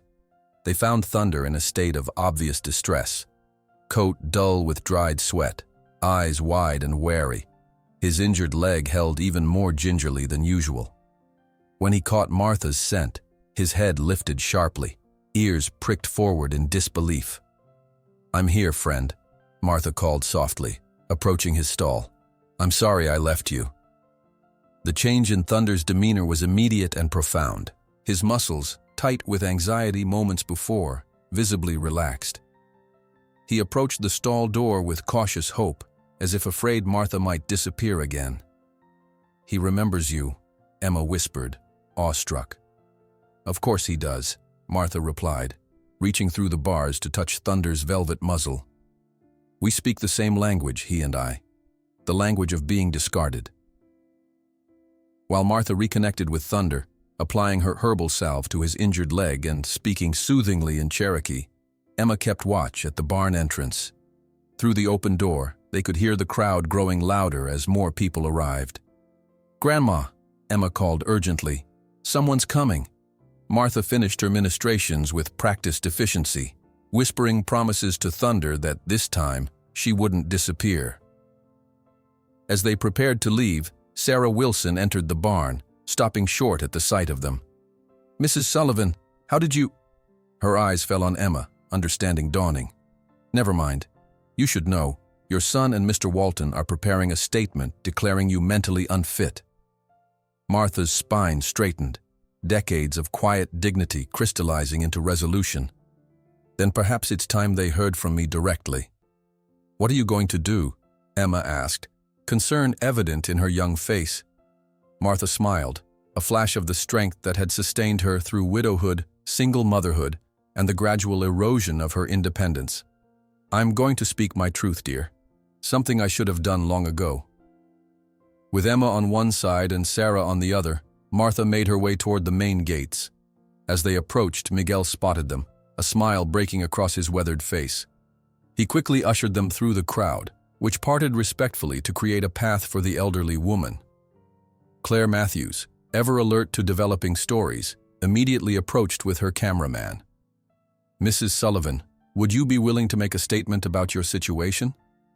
Martha nodded, gathering herself. The crowd quieted as Claire held the microphone toward her. Cameras from 3 news stations focused on her weathered face, capturing the moment when Martha Sullivan finally reclaimed her voice. "My grandmother taught me that healing comes not from controlling others, but from understanding them," she began, her voice soft but steady. "Thunder and I recognized something in each other from the first moment. 2 beings whose bodies had betrayed them, whose usefulness to others was being questioned." The crowd listened in respectful silence as Martha continued, explaining the connection she had formed with the traumatized horse, the Cherokee healing traditions she had inherited, and her son's escalating attempts to control her life. "I don't seek fame or profit," she concluded. "I only ask for the chance to finish what I've begun with Thunder and to live my remaining years with the dignity of choice." As Martha finished speaking, a commotion arose near the main building. Walton and Bradley had emerged, accompanied by security personnel, clearly intent on taking control of the situation. They froze at the sight of Martha standing before the assembled media. The crowd protectively gathered around her. Bradley recovered first, striding forward with forced confidence. "Mother, you shouldn't be out in this heat. Let me take you home where you can rest." "I'm not tired, Bradley," Martha replied evenly. "For the first time in years, I feel fully awake." The tension was broken by a thunderous sound from within the stable complex, powerful hooves against wood, followed by the unmistakable whinny of a distressed horse. Security guards ran toward Thunder's barn, shouting into radios. Moments later came the sound that made everyone, even Walton, turn in astonishment. Thunder had broken free. The massive chestnut appeared around the corner of the main building, his gait uneven but determined. Stable hands scattered from his path, none willing to attempt restraining the notorious stallion. Thunder's focus remained singular as he made his way unerringly toward Martha, stopping just feet from where she stood. The crowd fell into stunned silence as the horse, known for his aggression toward handlers, approached the elderly woman with gentle precision. Thunder lowered his head, nickering softly in what could only be described as greeting. When the guards try to disperse the demonstrators with threats, "More cameras and recorders appear," Miguel whispered to Claire, capturing the moment when Thunder stepped protectively between Martha and the advancing security personnel, creating a living barrier that no one dared cross. Thunder stood like a living shield between Martha and the security personnel, his powerful body creating an impenetrable barrier. The morning sun cast his shadow long across the ground, stretching toward the transport truck that waited, empty, by the gates. In the sudden silence that followed his dramatic appearance, The only sound was the soft nickering that passed between horse and woman, a private language of trust and recognition. Richard Walton stepped forward, his confident stride faltering as Thunder's ears flattened in warning. "This has gone far enough," he announced, his voice carrying across the assembled crowd. "This animal is private property worth more than most of you will earn in a lifetime. Security, contain the situation." The uniformed guards exchanged uneasy glances, none willing to approach the notorious stallion whose reputation for violence had spread throughout the Kentucky horse community. Thunder's muscles rippled beneath his gleaming coat, his injured leg bearing weight with newfound strength that seemed to come from Martha's presence. "You can't just ship him away," Martha said, her voice steady despite her racing heart. "He's only beginning to heal."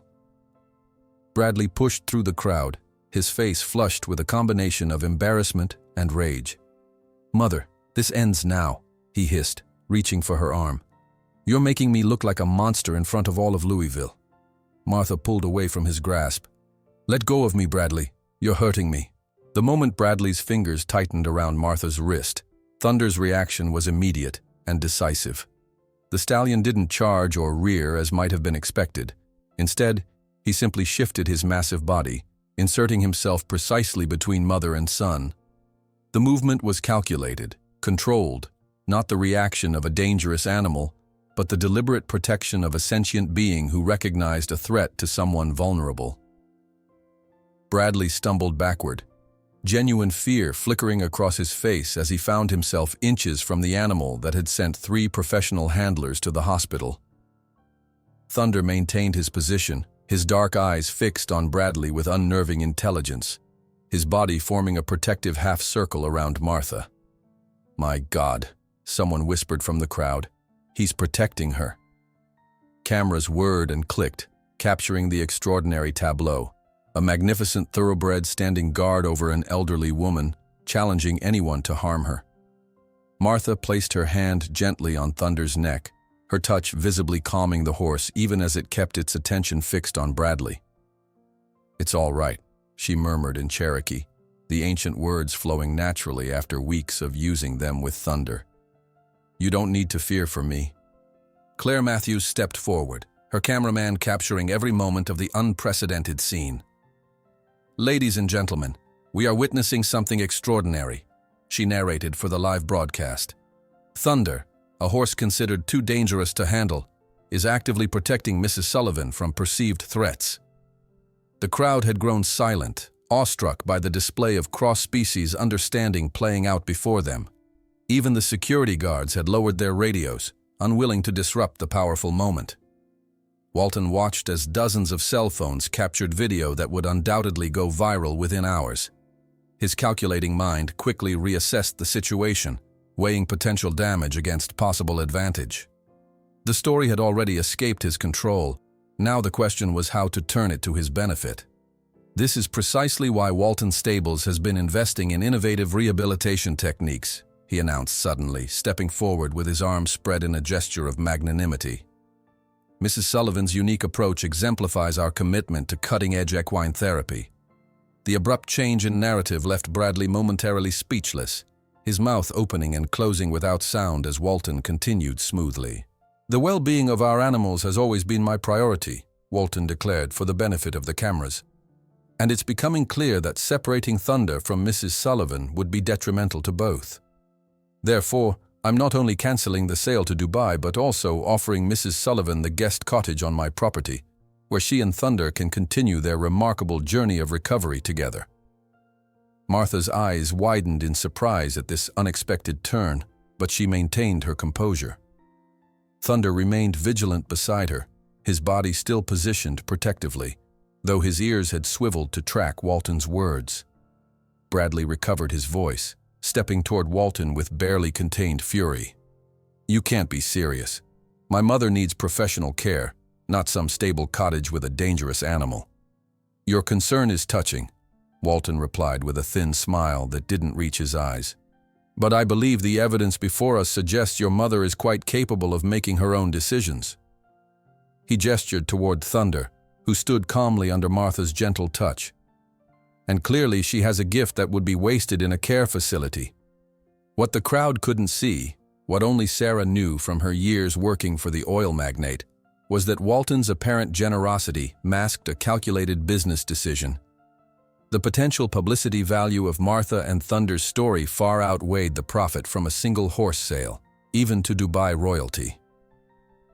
The Walton Stables Therapeutic Horsemanship Program could become a marketable brand, attracting investment and prestige that would increase the value of his entire operation. Moreover, what no one in the crowd knew was the phone call Walton had received the previous evening, his older sister Catherine reminding him with quiet bitterness how their own mother had spent her final years neglected in an expensive care facility while her children divided her fortune. "You're becoming exactly like Dad," she had told him before hanging up. "All business, no heart." Bradley's political instincts finally kicked in as he registered the sea of cameras surrounding them. Forcing a smile that resembled a grimace, he placed his hand on Martha's shoulder. "Mother has always had special talents with animals. I simply wanted the best care for her condition." "What condition would that be?" Claire Matthews interjected. Microphone extended. "Mrs. Sullivan appears remarkably lucid and capable to everyone here." Before Bradley could respond, Emma stepped forward from where she had been standing quietly in the background. "My dad took Grandma's medicine away," she announced, her teenage voice cracking slightly with nervousness but growing stronger as she continued. "He hid her car keys and told her she couldn't leave the house without permission. He said she was embarrassing him." The crowd murmured as Emma's revelation was broadcast live across local networks. Bradley's carefully constructed image as a caring son concerned about his elderly mother crumbled visibly as the cameras captured his expression of betrayal and fury directed at his daughter. "The guest cottage is being prepared as we speak," Walton announced, skillfully redirecting attention. "Mrs. Sullivan can move in today if she wishes." Martha looked at Thunder, who had relaxed his protective stance, but remained attentively by her side. His dark eyes met hers with what could only be described as understanding.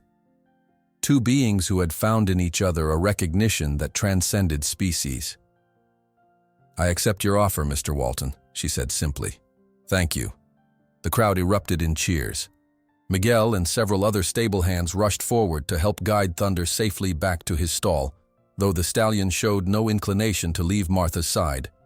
Sarah approached with a medical bag, discreetly checking Thunder's vital signs while maintaining a respectful distance that acknowledged the horse's clear preference for Martha's touch, above all others. As the immediate drama subsided, the full impact of the morning's events began to ripple outward. Bradley stood isolated amid the celebrations, his political aspirations visibly crumbling as reporters peppered him with uncomfortable questions about elder care and family responsibilities. His phone rang incessantly, campaign donors and party officials undoubtedly demanding explanations for the unfolding public relations disaster. By afternoon, Martha sat in a comfortable chair on the porch of the guest cottage, a charming two-bedroom structure originally built for visiting jockeys and trainers. Thunder grazed contentedly in a small paddock directly adjacent to the cottage, a special gate having been hastily installed to allow access between the two spaces. The stallion raised his head occasionally to check Martha's location, nickering softly when their eyes met. Emma arrived with a small suitcase containing Martha's essential belongings, her father conspicuously absent. "Mom's talking about divorce," she confided as she helped Martha arrange her meager possessions in the cottage's bedroom. "She said she never realized how Dad really treated you until she saw it on TV." Martha received this news with characteristic grace, neither celebrating nor condemning her son's misfortune. "People reveal themselves in how they treat those with less power," she said simply, arranging her few treasured photographs on the bedside table. "Your father has made his choices." As evening fell, a final visitor arrived at the cottage. Walton himself appeared, his usual entourage noticeably absent as he approached with uncharacteristic hesitation. "Mrs. Sullivan," he began, standing awkwardly at the foot of the porch steps. "I wanted to ensure you're comfortable in your new accommodations." Martha studied him from her rocking chair, noting the flickers of genuine discomfort beneath his practiced charm. Very comfortable, thank you. Though we both know your generosity came with careful calculation. Walton's practiced smile faltered briefly. Business and compassion aren't always mutually exclusive, he offered, his gaze drifting to Thunder, who watched him warily from the paddock. My sister reminded me recently of something I'd prefer to forget. Our mother spent her last years in a facility much like the one your son selected for you. The admission hung in the air between them, unexpectedly honest. Did you visit her often? Martha asked quietly. Walton's silence was answer enough. After a moment, he straightened his shoulders. Businessman once more. We'll draw up proper paperwork tomorrow. The cottage is yours for as long as you're working with Thunder and any other horses that might benefit from your methods. As Walton walked back toward the main house, Martha turned her attention to Thunder, who had approached the fence separating them. In the gathering dusk, horse and woman regarded each other with the quiet understanding of shared experience. Both had been deemed disposable when they no longer served their designated purpose. Both had found unexpected redemption in each other's broken places. Thunder nickered softly, extending his nose toward Martha in what had become their evening ritual of connection. She rose from her chair, crossing to the fence where she rested her forehead briefly against his.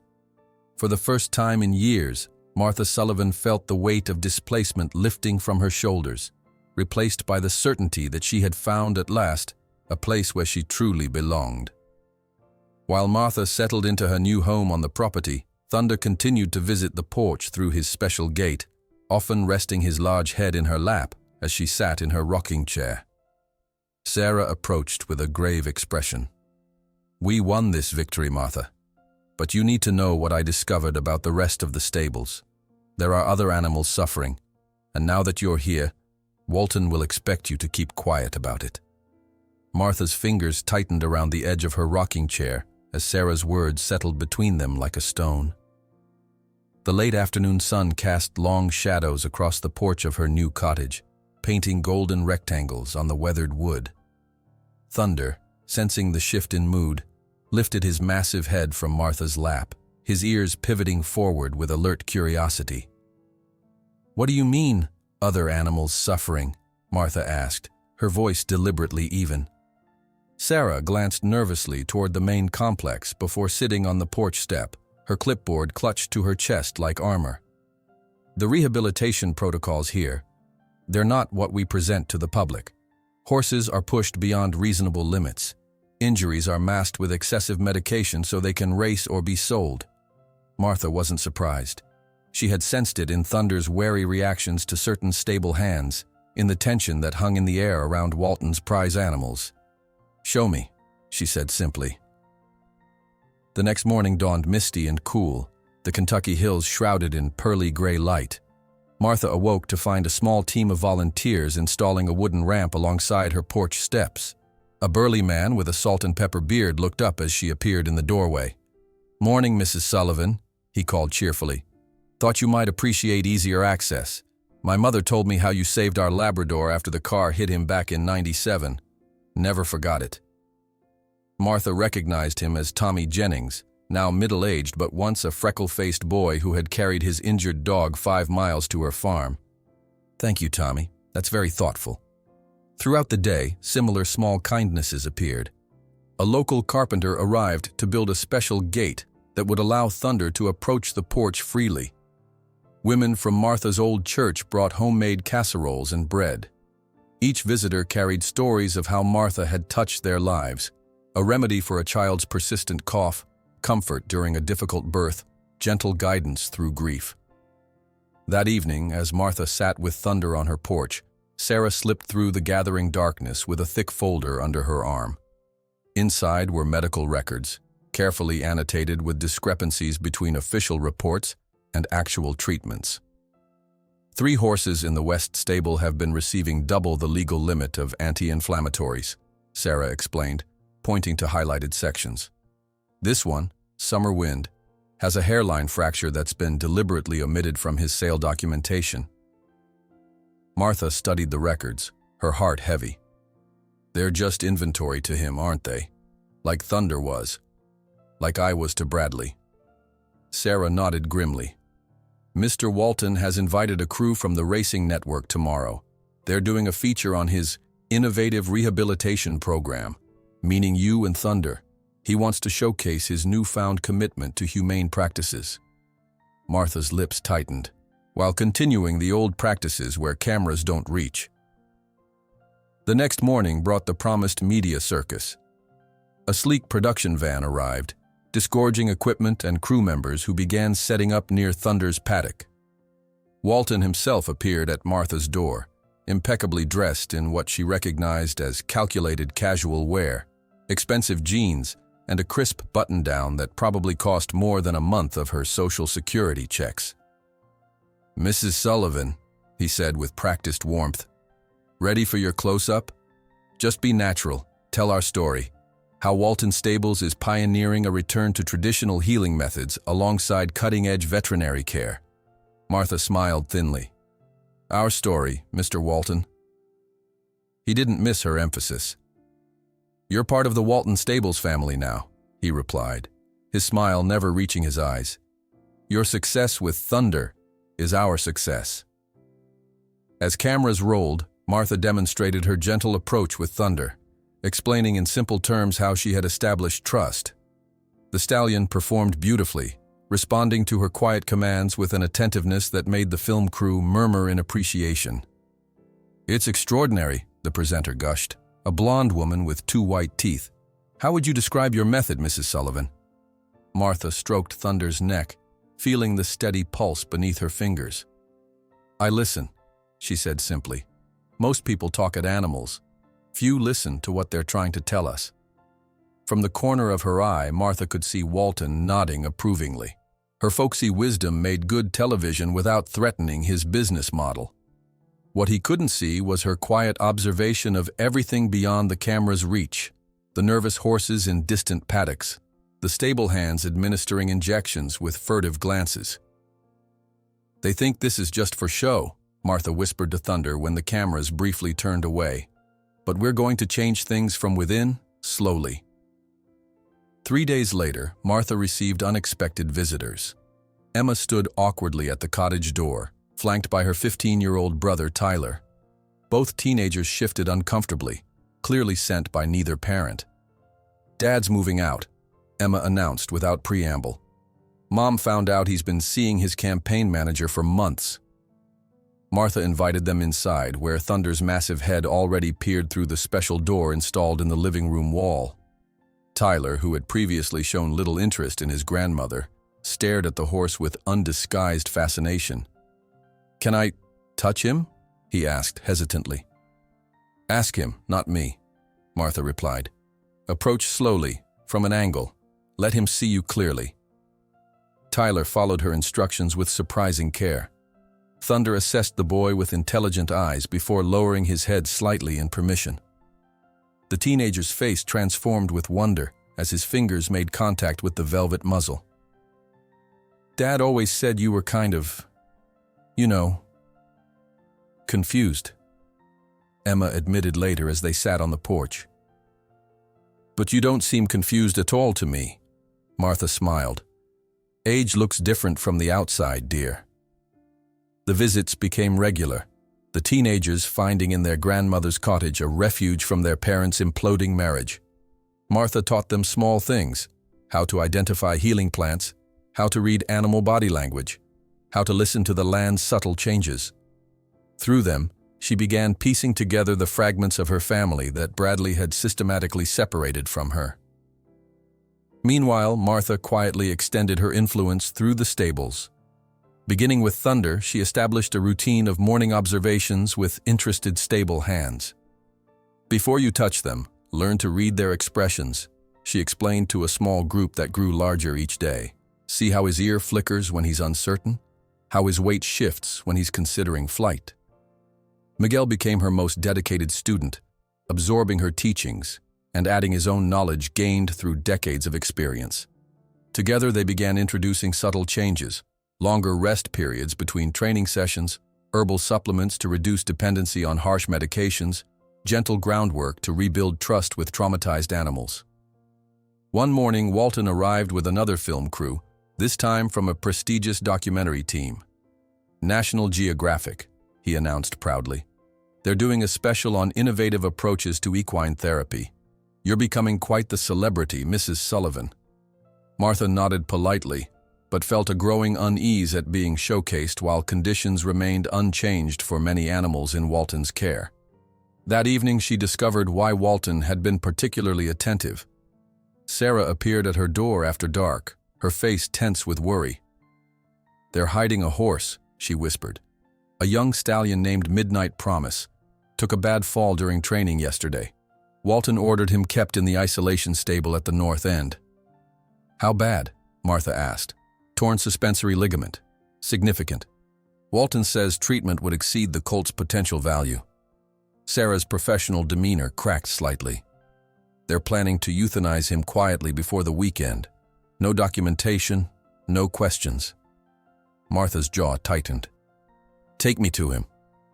The isolation stable stood dark and quiet at the far edge of the property. Inside, a young black stallion stood three-legged in the corner stall. His injured limb held carefully off the ground, his eyes wide with pain and fear. Despite his injury, Martha could see his exceptional conformation and intelligence. "Hello, beautiful," she murmured, approaching slowly. The young horse's ears pricked forward at her voice, something in her tone cutting through his distress.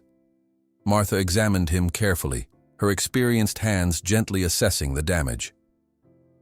"The ligament isn't completely severed," she told Sarah. "With proper rest and gradual rehabilitation, he could recover." "Walton won't invest in the time," Sarah replied grimly. "He's already written him off." Martha straightened, decision made. "Then we don't ask permission." That night began what the stable hands would later call the Midnight Revival. Martha, Sarah, and Miguel worked in careful silence, applying Martha's herbal poultices to reduce inflammation, stabilizing the injured leg with specially designed supports, and creating a deep bedding that allowed the young horse to rest comfortably. "We'll need to keep him hidden," Miguel whispered as they finished their work. "If Senor Peterson finds out, we all lose our jobs." Martha nodded grimly. "Let me worry about Peterson." Over the next week, Martha continued her public role as Walton's folksy horse whisperer while secretly treating Midnight Promise each night. The young stallion responded remarkably to her gentle approach, his terror gradually replaced with cautious trust. By the fifth day, the inflammation had reduced significantly, and he was occasionally resting weight on the injured leg. Thunder, sensing Martha's divided attention, showed no jealousy. Instead, he began accompanying her on evening visits to the isolation barn, standing guard at the entrance like a sentinel while she worked. Martha found herself talking to both horses, explaining her life before Bradley's intervention, her small ranch, the freedom she had known. "Your bisavo, great-grandmother, taught me to make this," Martha explained to her teenage granddaughter one afternoon, demonstrating how to prepare the anti-inflammatory poultice. "Cherokee women have passed this knowledge for generations. Now it's your turn to learn." Emma proved an apt pupil, her hands quickly mastering the proper consistency. "Can I help with the secret horse?" she asked, eyes bright with conspiracy. Martha hesitated only briefly before nodding.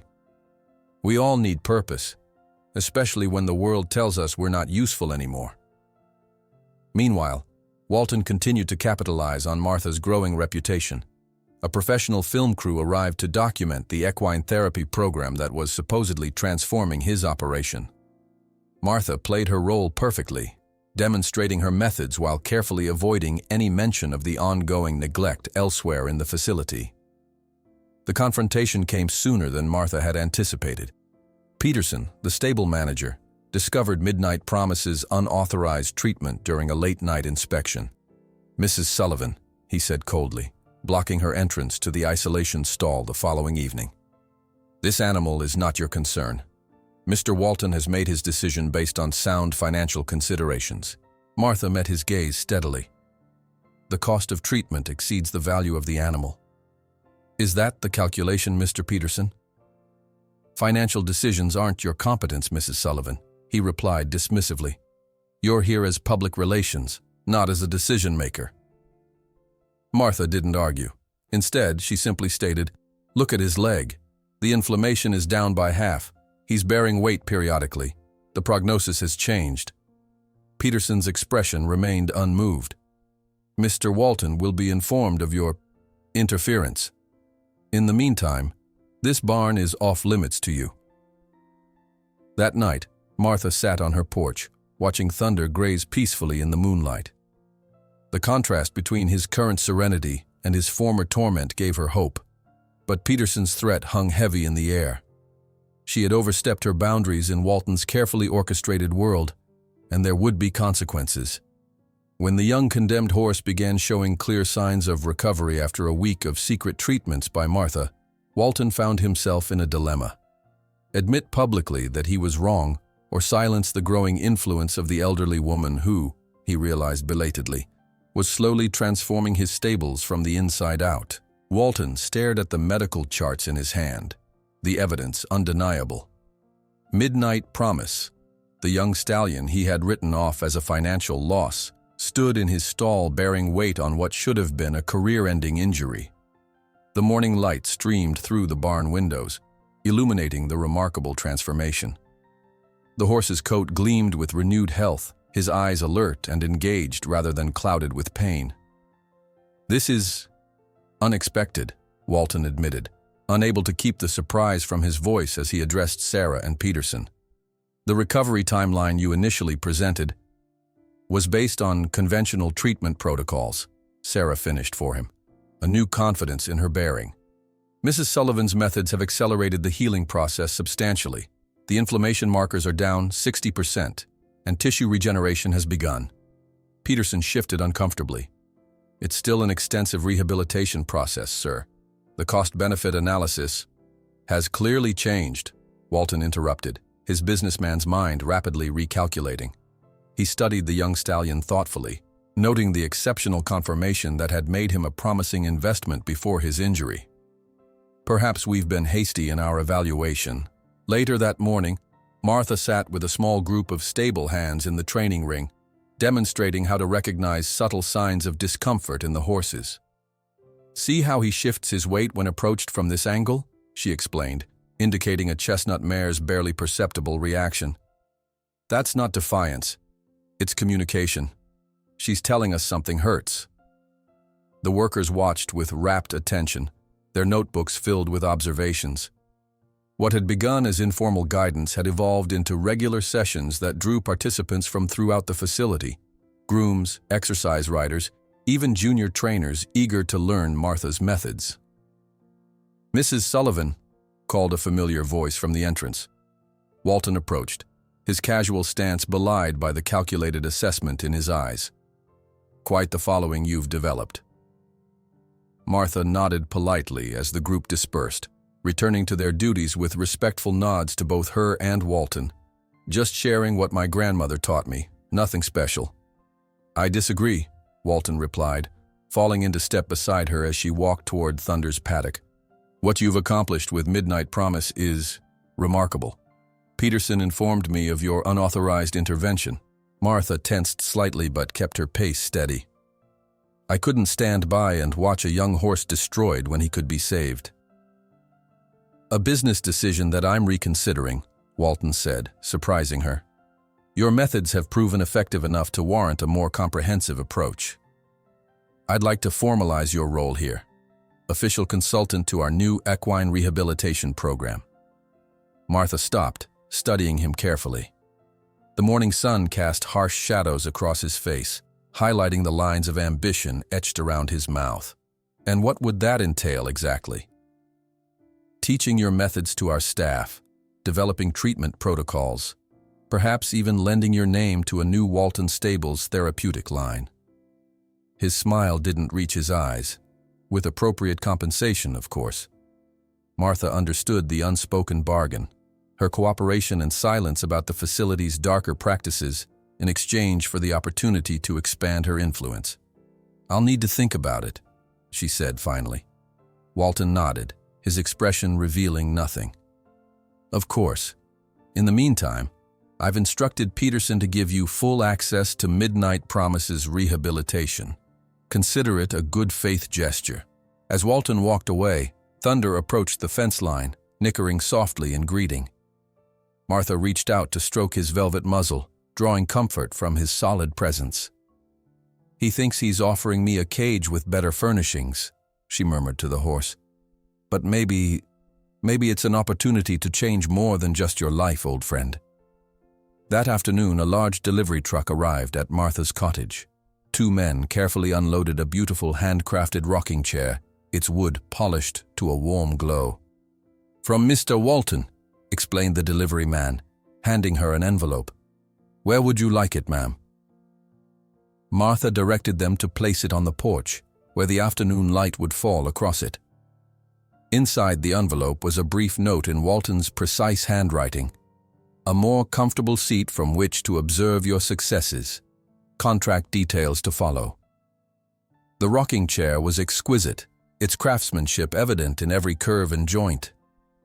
Martha ran her hand along the smooth armrest, recognizing the manipulation behind the gift but appreciating its beauty nonetheless. She settled into it experimentally, finding it perfectly sized for her frame, supporting her arthritic back with unexpected comfort. Thunder approached the porch, extending his head over the railing to investigate the new addition. Martha smiled, scratching behind his ears. "Don't worry," she assured him. "I haven't forgotten whose friendship matters most." Early the next morning, Sarah arrived with a thick folder of documents. "Walton's having the legal department draw up your contract," she explained, settling across from Martha at the small kitchen table. "But first, you should see this. I've been documenting everything. Medication irregularities, training violations, questionable sales practices."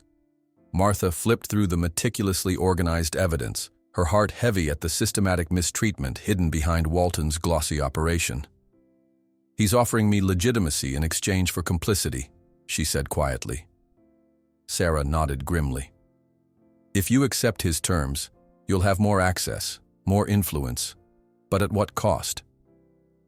The question lingered as Martha made her morning rounds. In the main stable block, a transformation was already underway. Stable hands greeted her warmly, some demonstrating the gentler handling techniques she had taught them. Several horses that had previously shown signs of stress now stood calmly in their stalls, benefiting from the more mindful care. Near the training track, Martha paused to observe a young filly being prepared for exercise.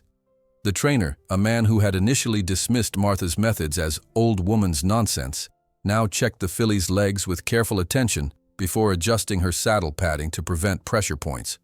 A small but significant change Martha had suggested. "Morning, Mrs. Sullivan," he called, noticing her presence. "That salve you recommended for Stardust's fetlock inflammation worked better than anything the pharmaceutical companies have sent us." Martha smiled, acknowledging his grudging respect with a nod. These small victories accumulated daily, horses responding better to training, recovering faster from exertion, showing fewer stress behaviors. The financial benefits were becoming impossible for even Walton to ignore. As she approached Thunder's paddock, Martha noticed a sleek black car parked near the main office. Through the window, she glimpsed Walton in animated conversation with several well-dressed visitors, his hands gesturing toward the facility with unmistakable pride. Thunder greeted her with his customary gentle nudge, but Martha sensed an unusual alertness in his posture. "What is it, friend?" she asked, following his gaze toward the isolation barn where Midnight Promise was housed. The sound of raised voices drew her attention. Peterson stood outside the barn entrance, confronting Miguel with barely contained anger. "You had no authorization to change the medication protocol," Peterson snapped. "The standard regimen is too harsh for his system," Miguel interrupted, his normally deferential manner replaced with firm conviction. "The natural anti-inflammatories Senora Martha suggested are working better without the side effects." Martha approached quietly, placing a steadying hand on Miguel's shoulder. "Is there a problem, Mr. Peterson?" Peterson's face tightened. "This is precisely the issue, Mrs. Sullivan. Your alternative methods are undermining established protocols throughout the facility. Staff are making unauthorized changes based on folk remedies rather than veterinary science." "The results speak for themselves," Martha replied calmly. Midnight promises recovery is proceeding ahead of schedule with fewer complications. Mr. Walton may be temporarily impressed by your unconventional approach, Peterson said coldly. But this is still a professional racing operation, not a hippie commune. Before Martha could respond, Sarah emerged from the barn with her tablet.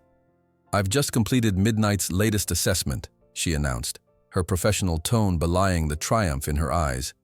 Inflammation markers down another 15% from yesterday. He's bearing weight for increasing periods without distress. Peterson's expression soured further, but he said nothing as he stalked away. Martha exchanged a knowing look with Miguel and Sarah. A small battle won, but the larger conflict remained. That evening, Martha sat on her porch in the new rocking chair, watching the sunset paint the Kentucky hills in shades of amber and gold. Thunder grazed nearby, occasionally lifting his head to check on her, his once traumatized spirit now a steady, calming presence in her life. Emma arrived with her brother Tyler, both teenagers carrying cloth-covered baskets. Mom sent dinner, Emma explained, setting her basket on the small porch table. She's been taking cooking classes since everything. Martha welcomed them warmly, noting how Tyler immediately gravitated toward Thunder, greeting the stallion with newfound confidence. Over the simple meal, the teenagers shared news of their father. Bradley's campaign had collapsed amid the scandal, and his law firm had placed him on leave pending review. He tried to sue you for defamation, Emma revealed, her expression troubled. But his lawyer quit when he heard the recordings. Martha accepted this information without visible reaction, though her heart ached for what her son had become. "And how are you both doing with all this?" she asked gently. The conversation that followed was the most honest they had ever shared, the siblings expressing their confusion, anger, and gradual understanding of the family dynamics they had grown up within. Martha listened more than spoke, offering neither judgment nor excuses for their father's behavior. As dusk deepened into evening, Martha walked her grandchildren to their car. "You're always welcome here," she told them, embracing each awkwardly but sincerely. "This place may be small, but it has room for healing." Returning to her porch, Martha found Walton waiting, an elegant leather portfolio in his hands. "I thought you might want to review the contract," he said without preamble. "The terms are generous." Under the porch light, Martha read through the carefully crafted document. The financial compensation was indeed substantial, far more than she had ever earned. The position, Traditional Healing Arts Director, came with considerable authority over rehabilitation protocols. "You've given this careful thought," she observed, closing the portfolio. Walton nodded, his expression unreadable in the dim light. "I recognize value when I see it. Your methods are unconventional but effective. That translates to profit and prestige." "And the existing practices Sarah has documented?" Martha asked directly. "The excessive medications, the premature training schedules?" A flicker of something, annoyance perhaps, or respect, crossed Walton's face. "Business evolves, Mrs. Sullivan. Adapt or become obsolete. I'm offering you the chance to implement changes gradually, within the framework of a successful commercial operation, rather than exposing practices that would damage your reputation," Martha finished for him. "We all make compromises," Walton replied smoothly. "The question is whether you can do more good from within the system or shouting from outside it." After he left, Martha remained on the porch long into the night, the contract on the table beside her, Thunder's reassuring presence nearby. The choice before her was complex. Accept Walton's offer and work for change from within, or refuse and potentially lose what influence she had gained. As dawn broke across the eastern hills, Martha made her decision. She would sign, not out of fear or compromise, but because each day brought small victories that accumulated into meaningful change. Every handler who learned gentler methods, every horse whose suffering was eased, represented progress that might otherwise be lost. During a quiet morning session where Martha was teaching young stable hands how to observe subtle stress signals in horses, a familiar truck pulled into the driveway. Several elderly Cherokee men and women emerged, their weathered faces breaking into smiles at the sight of Martha. As they exchanged greetings in their native language, one of the elders gestured toward Thunder, asking a question that made Martha laugh softly. "Yes," she replied in English. "He is as special as I described. Would you like to meet him?" The Cherokee elders moved with quiet reverence toward Thunder's paddock, their weathered faces bright with curiosity. The oldest among them, a woman named Ruth whose silver hair was braided elaborately down her back, approached the fence with the unhurried confidence of someone who had spent a lifetime reading animal behavior. "He carries old wounds," Ruth observed in Cherokee, her eyes never leaving Thunder's. "Not just in his leg." Martha nodded, responding in the same language. "His spirit was broken before his body. They tried to make him run when his soul was screaming to stop." Thunder watched the elders with alert interest, his ears pricked forward as they spoke in the melodic language that Martha often used during their quiet moments together. Unlike his reaction to most strangers, he showed no sign of tension or fear. Instead, he approached the fence with measured steps, his injured leg moving with newfound strength and coordination. "He recognizes the language," said Daniel, Ruth's nephew and a tribal council member, "even though he's never heard it from anyone but you." Martha smiled. "Animals understand intention more than words, and our language carries the respect of generations who viewed horses as brothers, not servants." The elders had brought gifts, traditional medicines, specially woven blankets, and sacred herbs that Martha had been unable to find since leaving her small farm. As they shared stories and knowledge on Martha's porch, Thunder remained nearby, occasionally nickering softly as if adding his perspective to the conversation. "You should document your methods," Daniel suggested as the afternoon sun began its descent. "Our traditional knowledge combined with what you've learned from your own experience. It shouldn't be lost." Before Martha could respond, she noticed a familiar black SUV approaching. Richard Walton emerged, dressed in casual attire that nonetheless screamed wealth and privilege. His stride faltered momentarily at the sight of the gathered elders, clearly not what he had expected to find. "Mrs. Sullivan," he called, approaching with his public relations smile firmly in place. "I wasn't aware you were hosting an event today."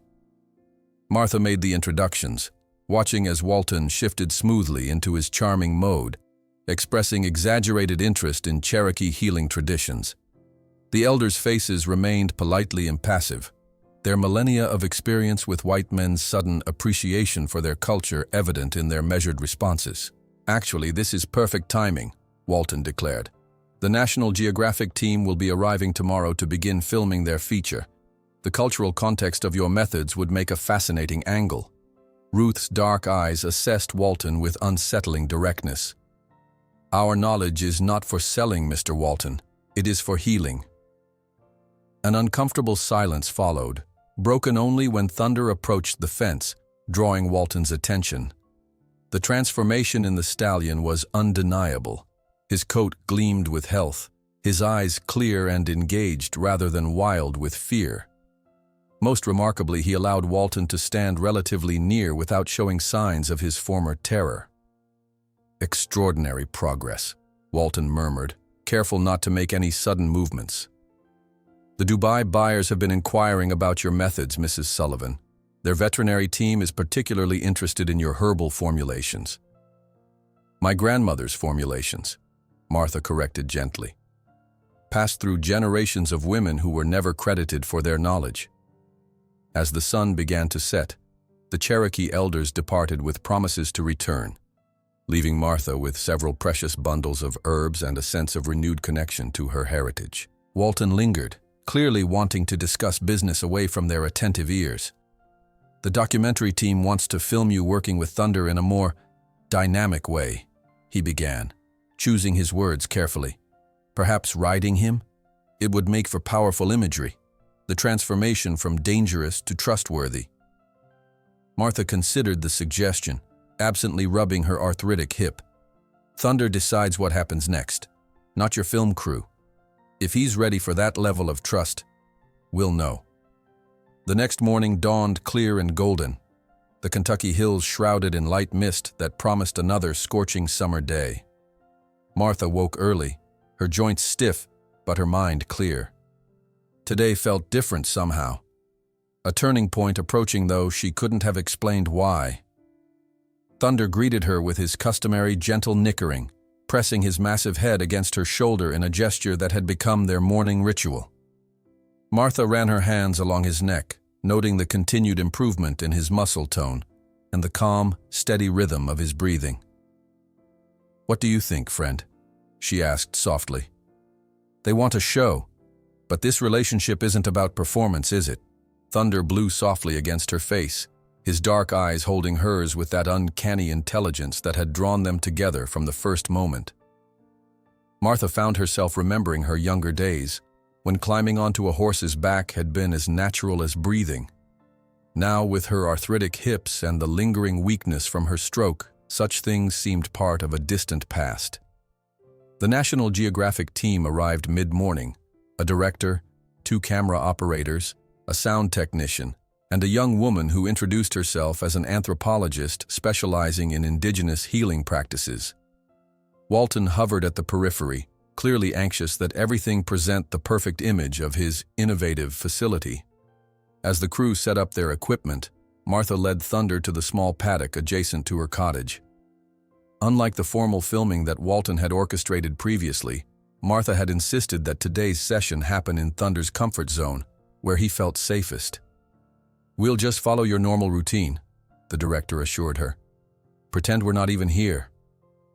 Martha suppressed a smile at the impossibility of ignoring the boom microphones and multiple cameras, but appreciated the sentiment. She began as she always did, sitting quietly with Thunder, speaking softly in Cherokee about the day ahead, the weather, small observations that established their connection.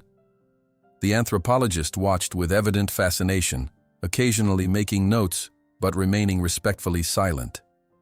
The cameras captured the gentle way Thunder responded to Martha's voice, how his body language transformed from the typical alertness of a prey animal to the relaxed posture of a being in trusted company. "This is remarkable," the anthropologist whispered to Walton. "The traditional greeting rituals she's using, they're almost identical to protocols documented in 19th century Cherokee horse training methods. Has she studied these formally?" Walton looked momentarily discomfited. "Mrs. Sullivan's methods are intuitive, I believe, based on her grandmother's teachings." "Precisely," the woman nodded eagerly. "Oral tradition preserving ancient knowledge. Fascinating." As the morning progressed, Martha demonstrated the gentle stretching exercises she had developed to help Thunder's injured leg regain flexibility. The stallion cooperated with extraordinary patience, lifting his leg at her subtle hand signals, holding positions that would have caused panic months earlier. Sarah arrived with her medical kit to demonstrate how Martha's traditional methods complemented modern veterinary care.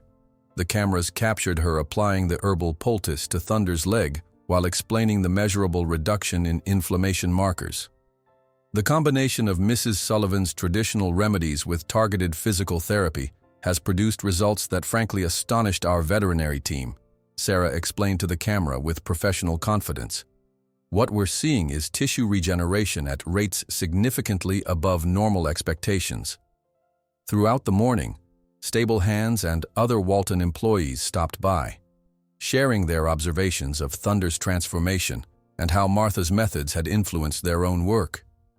Miguel demonstrated techniques he had learned from Martha, now incorporated into the daily care regimen for all horses in the facility. During a brief break in filming, Martha sat on her porch steps, sipping water and observing Thunder as he grazed peacefully nearby. The director approached, his expression thoughtful. "There's something we haven't captured yet," he said. "The full circle of this remarkable relationship. Mr. Walton mentioned you might consider riding Thunder, even briefly. It would create a powerful visual narrative of complete trust restored." Martha glanced toward Thunder, considering. The stallion raised his head, meeting her gaze with that steady intelligence that still took her breath away sometimes. "That's not something I can promise," she replied honestly. "Thunder decides what happens between us, not me." As the afternoon light began to soften, casting golden highlights across the landscape, the film crew prepared for their final shots of the day. Martha stood with Thunder in the center of the small paddock, her hand resting lightly on his neck, the connection between them palpable even to observers. Without warning, Thunder lowered himself gradually to his knees in the soft grass, a movement so deliberate it could not be mistaken for anything but invitation. The crew fell silent, cameras whirring softly as they captured the unexpected moment. Martha stood very still, understanding the profound trust this gesture represented. For a horse, a prey animal whose survival depends on the ability to flee danger, to voluntarily place himself in such a vulnerable position was extraordinary. "Is he asking you to mount?" the anthropologist whispered, her academic detachment momentarily forgotten. Martha didn't respond immediately, her focus entirely on Thunder. She moved to his side, placing her hand on his broad back. The stallion remained perfectly still, his breathing deep and steady. "You sure about this, old friend?" Martha murmured in Cherokee. "These bones aren't as limber as they used to be." Thunder nickered softly, his head turning to regard her with what could only be described as patience. Martha felt tears prick her eyes at the profound role reversal, the once terrified animal now offering strength and support to her fragility. Miguel approached quietly with a small mounting block, placing it beside Thunder without being asked. "He knows what he is doing, Señora," he said softly. "He has been watching you struggle with the stairs. He sees your pain." With Miguel's steadying hand on her elbow, Martha carefully positioned herself on the mounting block. Her arthritic hip protested as she slowly swung her leg over Thunder's back, but then she was seated, her hands finding their place naturally on his mane, despite the decades since she had last ridden. Thunder rose with extraordinary gentleness, adjusting his movement to accommodate her balance. Martha's body remembered what her mind had forgotten, the subtle communication of weight and pressure, the dialogue between horse and rider that transcends language. As the sun began its descent toward the horizon, Thunder carried Martha at a deliberate walk across the paddock toward an adjacent field of late summer sunflowers that stretched toward the setting sun. The film crew followed at a respectful distance, capturing what everyone present recognized as a moment of rare authenticity. Martha felt herself transported, not just physically but across time, reconnecting with the freedom and joy of her younger years. Thunder moved beneath her with smooth confidence, his stride extending as they entered the sunflower field, golden blooms nodding in the gentle evening breeze. "You see," Martha whispered to Thunder as they reached the center of the field, the setting sun creating a halo of light around them. "The broken recognize the broken. And sometimes, when the world discards us, we find in another wounded heart exactly the healing we need." The photograph from the sunflower field appeared in newspapers around the world. Martha, her white hair illuminated by the setting sun, sitting tall despite her years upon Thunder's back, both of them surrounded by golden blooms stretching toward the horizon. The National Geographic photographer had captured the precise moment when Thunder turned his head slightly, his eye meeting Martha's gaze in a connection so profound that viewers reported feeling like intruders upon a private moment. 8 years passed, like seasons changing, gradually and then suddenly gone. Martha's 76th birthday was celebrated in the expanded cottage that had become the heart of the transformed Walton stables. The modest 2-bedroom structure had gained a wraparound porch specially designed with a gradual ramp where Thunder could join the gatherings, his massive head often resting on Martha's shoulder as she rocked in her chair. "Never thought I'd see this place become what it is," Miguel remarked, watching a group of veterans working with rescued horses in the therapy paddock visible from Martha's porch. Now the official stable manager, he wore his position with the same humble dignity that had defined his decades of service. "Thunder changed everything, no?" "We changed each other," Martha replied, her fingers automatically finding the spot behind Thunder's ears that still made him sigh with contentment. The stallion's face had silvered over the years, white hairs spreading across his once rich chestnut coat. At 25, he was well beyond the expected lifespan for a horse with his injury history, yet he moved with a deliberate grace that belied his age. The Sullivan method had spread far beyond Kentucky. Twice yearly, Martha traveled to veterinary conferences and indigenous healing gatherings, always with Thunder transported in a specially designed trailer. Together, they had demonstrated their unique approach across the country, from prestigious universities to remote reservations where traditional knowledge was being reclaimed by younger generations. Emma, now completing her veterinary degree, had become Martha's primary apprentice. Her careful documentation of her grandmother's methods, combined with rigorous scientific measurement of outcomes, had created a bridge between traditional wisdom and modern medicine that skeptics found difficult to dismiss. "The latest edition just arrived," Emma announced, entering the porch with a heavy textbook. "Indigenous Approaches to Equine Rehabilitation. Your chapter is the most cited in the entire volume." She placed the book in Martha's lap, open to the acknowledgements page where Martha's name appeared alongside her grandmother's, finally giving credit to the Cherokee knowledge keeper who had passed down these healing traditions. Thunder nudged the book curiously, his whiskers tickling Martha's hands. His intelligence had only seemed to deepen with age, his awareness of Martha's needs becoming almost uncanny. On mornings when her arthritis flared badly, he would position himself by the porch steps without being called, offering his sturdy presence for her to lean against as she navigated the short distance to her rocking chair. Richard Walton had undergone his own transformation, though of a different nature.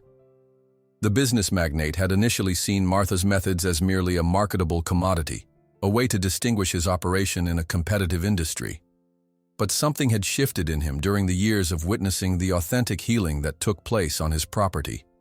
The man who once spoke of horses as investments now sat in legislative hearings, advocating for stricter welfare regulations in the racing industry. "Mrs. Sullivan's work has demonstrated conclusively that humane treatment isn't just ethically right. It produces superior results," he testified before a state committee considering the Martha Sullivan Equine Protection Act. The cameras caught his expression as he added more quietly, "It took me too long to learn this lesson." Bradley Sullivan never fully reconciled with his mother. After his divorce and failed political aspirations, he retreated to a corporate law practice in Chicago, his occasional phone calls to Martha stiff with unacknowledged regret. Yet his children maintained the connection, spending summers at the cottage, absorbing their grandmother's quiet wisdom and Thunder's patient companionship. "He's moving differently today," Martha observed one crisp autumn morning as Thunder made his way across the paddock. His stride, normally fluid despite his old injury, showed a slight hesitation, a carefulness that spoke of new discomfort.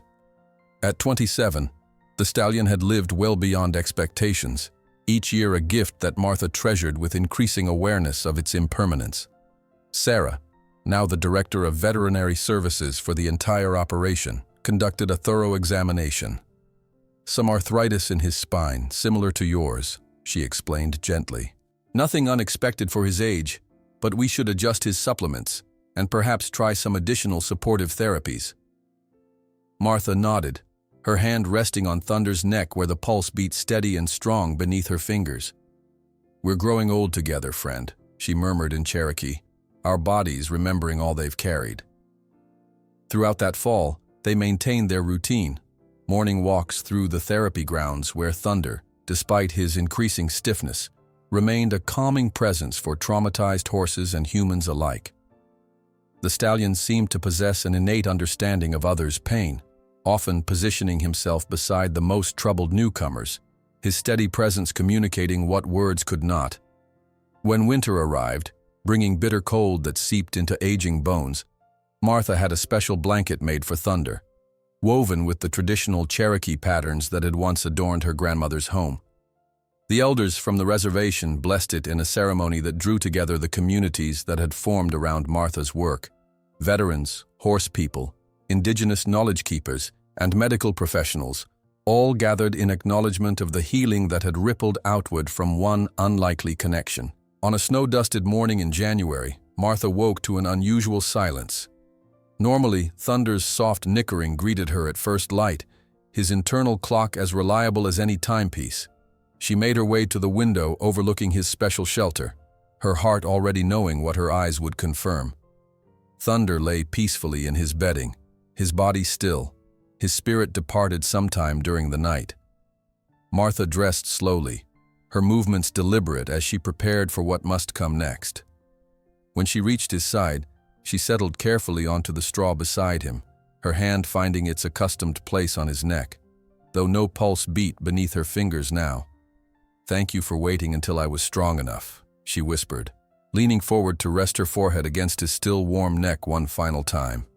"For teaching me how to stand on my own again." The burial took place the following day on the hilltop overlooking the valley, a place where Martha and Thunder had often watched the sunset together.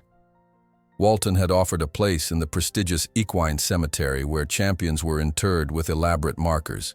But Martha knew Thunder belonged on the land where he had found healing, beneath the open sky. Cherokee elders led the ceremony, honoring Thunder with traditional songs that acknowledged the spirit within all living beings. Veterans stood at attention, offering a salute to the animal who had helped many of them find their way back from darkness. Stable hands who had learned gentleness from Martha wept openly, their rough hands holding small tokens, a favorite brush, a piece of carrot, memories of connection. "He wasn't just a horse," Emma said, standing beside her grandmother as the last of the earth was placed over Thunder's grave. "He changed how we see broken things." Martha nodded, her grief tempered by the profound gratitude of having shared 17 years with a being who had recognized in her what others had dismissed. "The most valuable things are often those that have been broken and healed," she replied softly. In the months that followed, Martha continued her work, though those who knew her best recognized a quiet withdrawing, as if part of her had departed with Thunder. She still taught, still shared her knowledge, still sat on her porch watching the sunrise, but something essential had shifted, not broken, but completing its cycle, like leaves turning color before winter's approach. When spring returned, painting the Kentucky hills in delicate green, Martha began to tire more easily. Simple tasks required longer rest periods, and occasionally her words would trail off mid-sentence, her gaze turning toward the hilltop where Thunder rested. "I'm not ill," she assured worried family and friends, "just completing the journey." 3 months after Thunder's passing, Martha Sullivan died peacefully in her sleep, her hand outstretched on the quilt as if reaching for a familiar velvet muzzle. According to her wishes, she was laid to rest beside Thunder on the hilltop, beneath the same oak tree, their shared grave marked with a simple stone bearing the Cherokee symbols for harmony and the English words, "The broken recognize the broken." The Martha Sullivan Foundation for Equine Therapy and Animal Welfare officially opened its doors 6 months later, housed in the expanded facilities of what had once been Walton Stables. Richard Walton, visibly aged by grief he had never expected to feel, transferred ownership of the entire property to the non-profit entity, retaining only an advisory role on the board. "Martha taught me that true value isn't measured in financial statements," he said at the dedication ceremony, his typical Polish softened by genuine emotion. "This foundation will ensure her work continues for generations." Emma Sullivan Martinez, DVM, became the foundation's first director. Her combined knowledge of veterinary medicine and her grandmother's traditional methods creating a unique approach that drew students and patients from around the world. The cottage remained exactly as Martha had left it, becoming both a memorial and a teaching space where Emma continued documenting and sharing the Sullivan method. 10 years after Martha's passing, a reporter from the New York Times visited the foundation for a feature on alternative approaches to trauma recovery. After touring the facilities and observing the remarkable work being done with both animals and humans, she asked Emma what she considered her grandmother's true legacy. Emma led the reporter to a hilltop where an oak tree spread its branches over 2 graves. Below, in the main complex, dozens of pairs worked together in paddocks and arenas. Elderly volunteers with rescue horses, veterans with trauma-sensitive companions, children with disabilities discovering newfound freedom through equine connection. She taught us that sometimes the hearts most deeply broken are those with the greatest capacity for healing. Not just themselves, but everyone around them, Emma explained, her gaze sweeping across the thriving community below. "This isn't the story of a woman and a horse. It's the story of how to recognize the light in someone when the rest of the world only sees shadows."